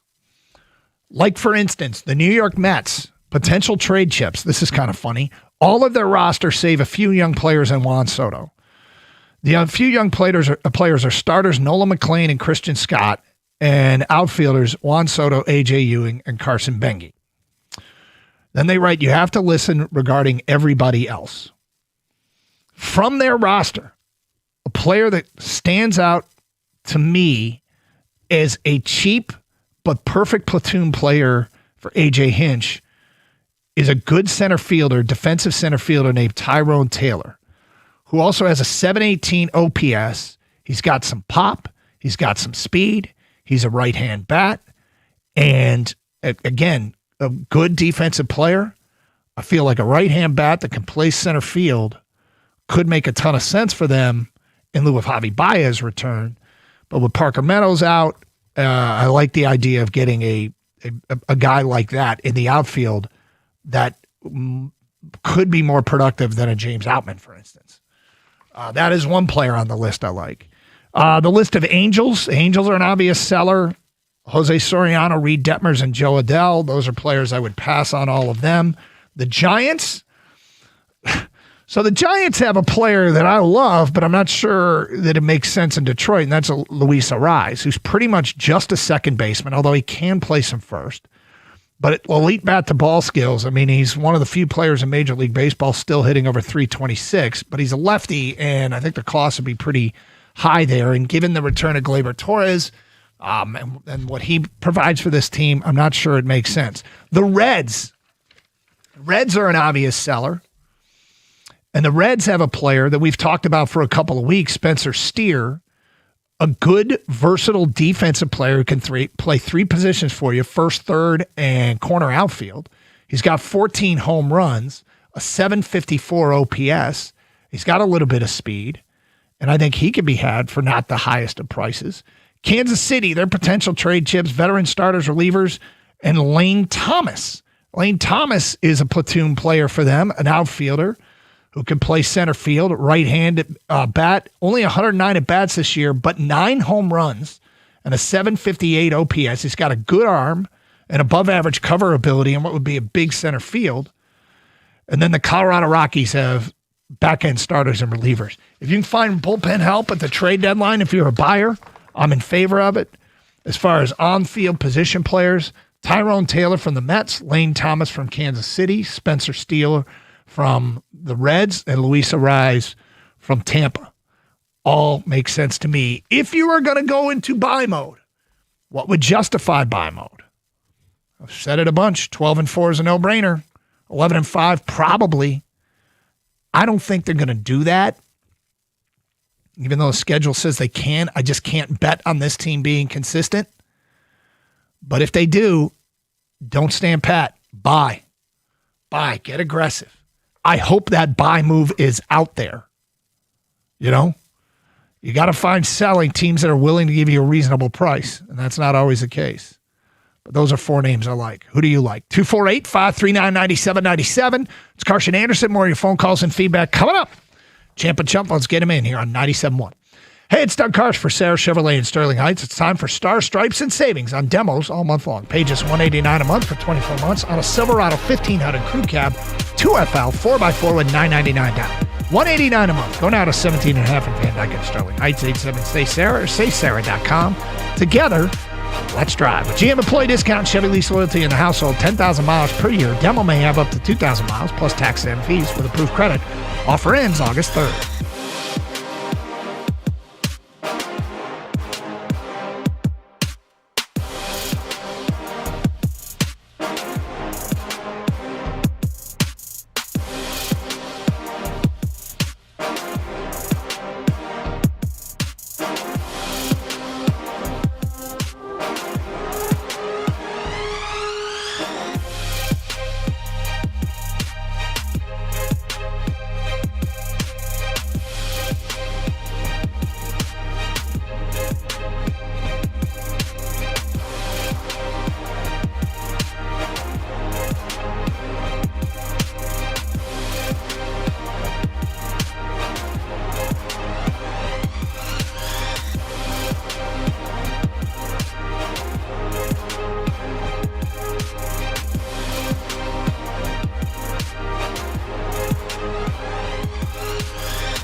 It's Carson Anderson on a Monday. Gators out. We got open lines 248-539-9797. Set the table with some Ward Manual Michigan talk.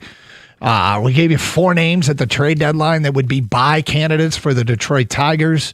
I mean, I'd love to see him go big and get somebody bigger, but you start talking in realistic terms. Okay, who makes sense here that is available out there? And Tyrone Taylor, center fielder from the Mets, Lane Thomas, center fielder from Kansas City, Spencer Steer, versatile defensive player from Cincinnati, and Luis Arraez. I just don't know that you could, if you could get him, great. It'd lead to an abundance of infielders and another left-handed bat, but the dude can just flat out hit. 248-539-9797. Champ and Chump votes, get those in as well. And let's get back to the phones. We go to Jody in Farmington Hills. You're next. Hello, Jody. Doug, how's it going, man? Good. Hey, Champ and Chump.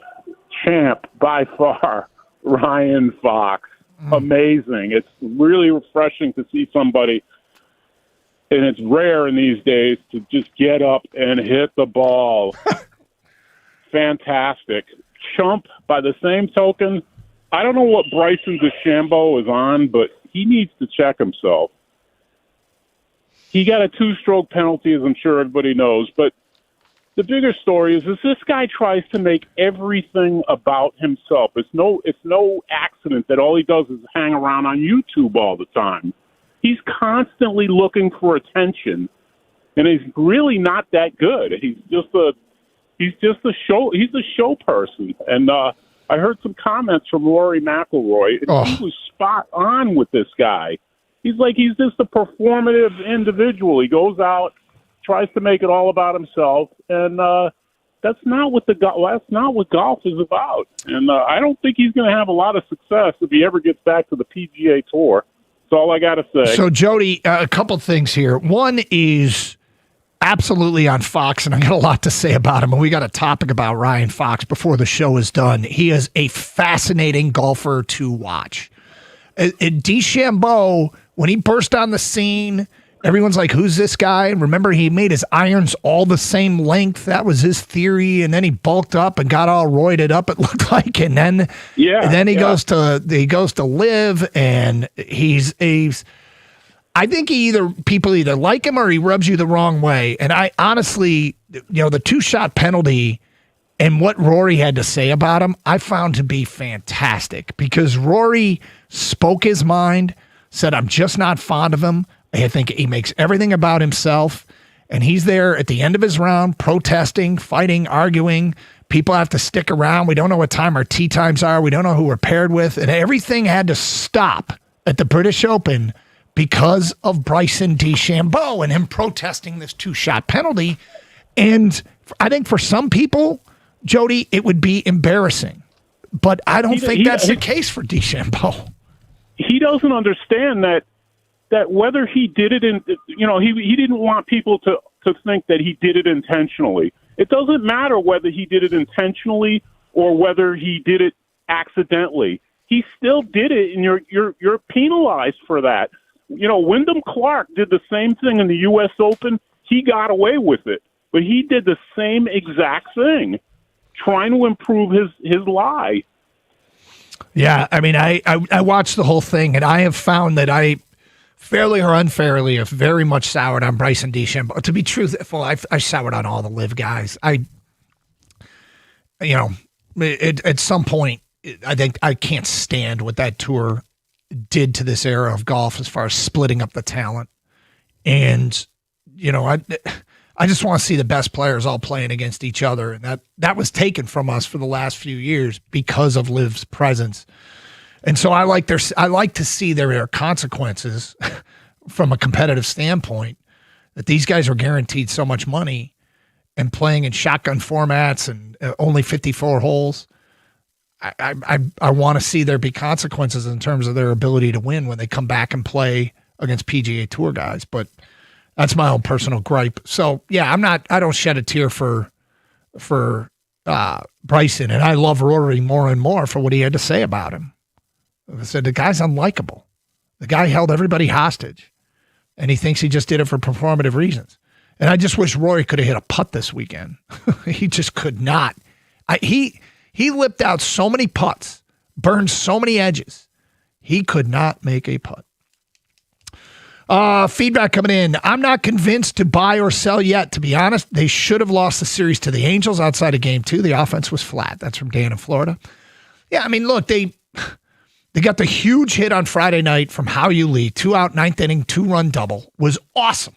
God, Hao-Yu Lee's a likable player and really has been useful to this team. And I don't know if he'll ever be a star, but even on a team that when you put together a team that you think that's World Series worthy, you got to have guys like Hao-Yu Lee. Not everybody's an all-star.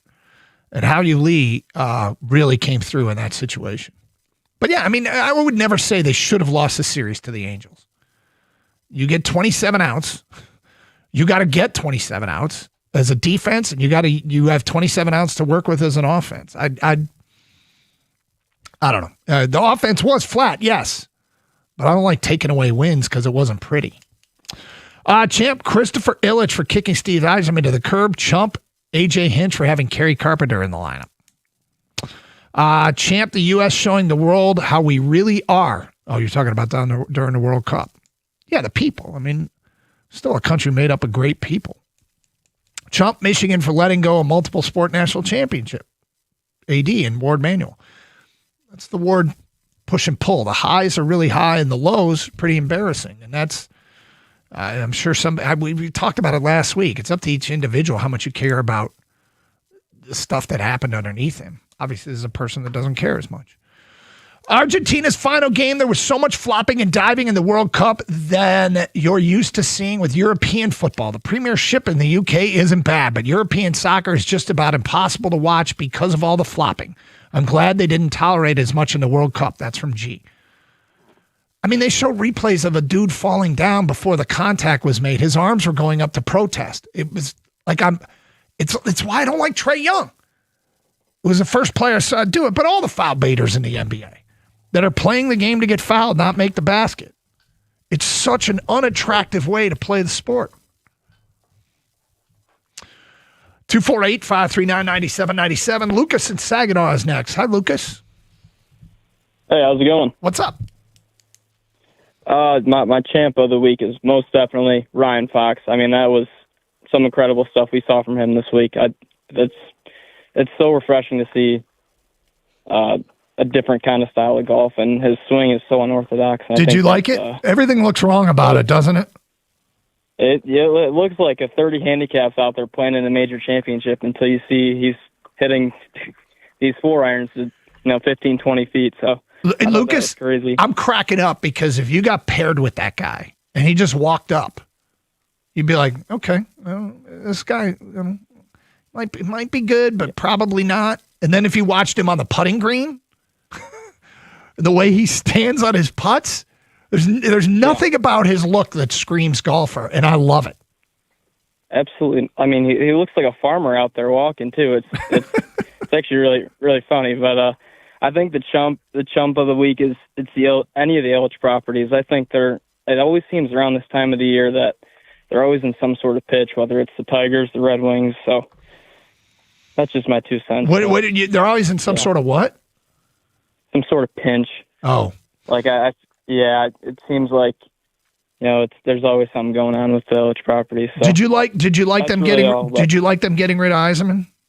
Oh, absolutely. I was actually at work when I heard about the news, and I was just happy he was gone. And so, what do you want to have? Do you want him to keep Skubal?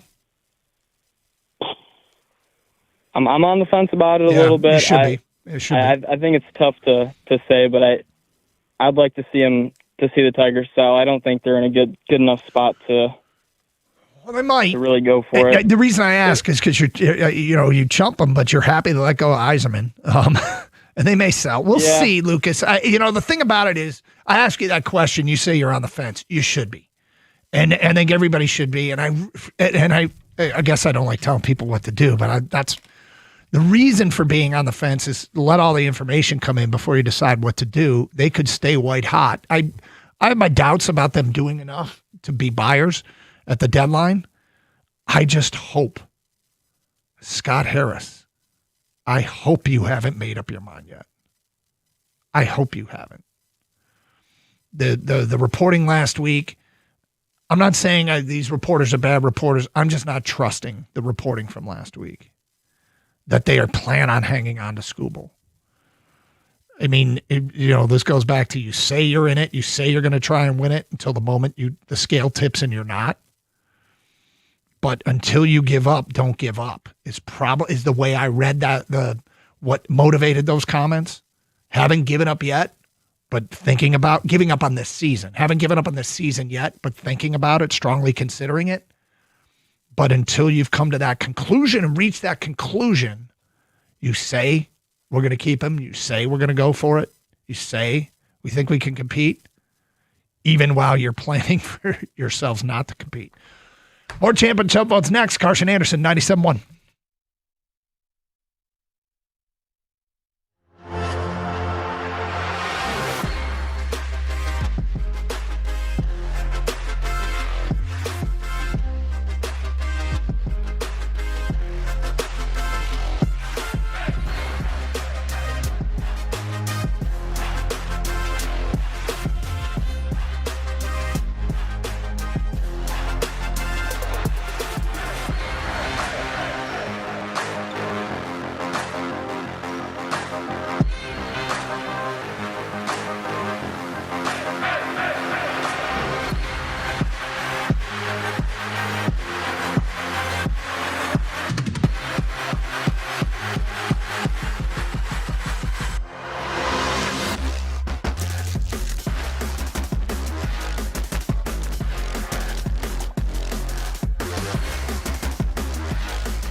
Brought to you by Michigan Auto Law. The University of Michigan announced today that Athletic Director Ward Manuel is stepping down at the end of the calendar year. This comes after the Jenner and Block internal investigation findings were released as well. The report commissioned after the firing of football coach Jerome Moore due to his relationship with a staffer. Although the law firm did not find that any current employees had direct knowledge of Moore's relationship, quote, it identified failures to quickly and effectively act on allegations of wrongdoing by athletic department employees, end quote. President Domenico Grasso gave a 5-minute taped address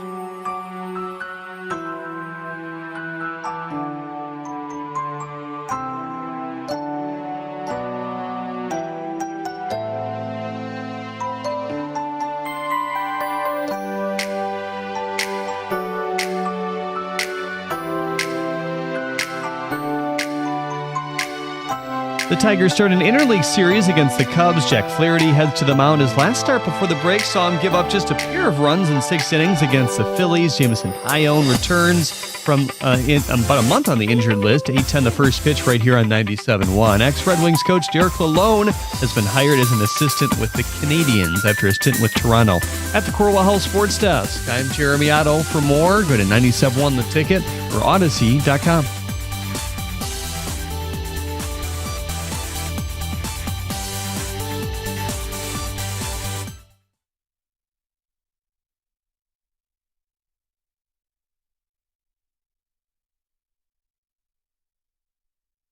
Doug Harsh, Gator out today, 248-539-9797. Open lines, get your champ and chump votes in. We do it every Monday. I do want to talk a little bit more because we've gotten a bunch of champ votes for Ryan Fox, who won the British Open. And I'll say this, even if you're not a golf fan, you can relate to something about Ryan Fox. I've never seen anybody golf like him, okay? And he's got his own style. And this has been the case with a number of people in sports that we've been out there and seen. For like a Tiger fan, I'll give you a prime example of what a baseball equivalent of Ryan Fox. If you watched yesterday's game and you watch Ryan Johnson pitch for the Angels, never seen anybody pitch like that. Every pitch looks like a quick pitch. Right? Did you watch him yesterday and you're watching his delivery? I've never seen anybody pitch like that. It's like he decides and opts to do half a windup. He doesn't do a windup. He does half a windup. And, that's the type of thing that I tend to watch athletes like that and get fired up about them and want to watch them more. Ryan Fox, this is an amazing stat the PGA put out. Ryan Fox, between the time he's 12 feet away, 10 feet away to win the British. There's only been 4 birdies on 18 all day. He's on the green in 2. He's got a birdie putt from 10 feet, 12 feet, whatever it was, to win the British Open. And Sam Burns putted out first. And Sam Burns, between the time Sam Burns picked the ball out of the hole and the time Ryan Fox hit his putt to win the British, 22 seconds. He took 22 seconds. I honestly believe that every putt in my lifetime I've taken longer than 22 seconds, unless it was a tap in or, the mad putt where you're putting for 8 and you're just pissed off and you walk up and you just hit it and take the 10 or whatever. You're not going to make, like, he had the British Open, his first major. He's been pro for a couple of years, or on the PGA Tour. He's been pro for a long time, but on the PGA Tour for a few years here. And he's standing over. He doesn't even stand over it. He hit. He just hit. For the British. He didn't take any extra time. On top of that, look at the dude's putting stance. If you saw him on a green before the round, you'd be like, this guy sucks. But he doesn't. The reason he won was because his putter was hot. But when they got to 18, he put the ball on the ground and on the tee and had to wait like 4 minutes until the group in front of him got out of the way. And as soon as they were out of the way, bam, he hit. I bet he's hit into people in his career because he has no patience.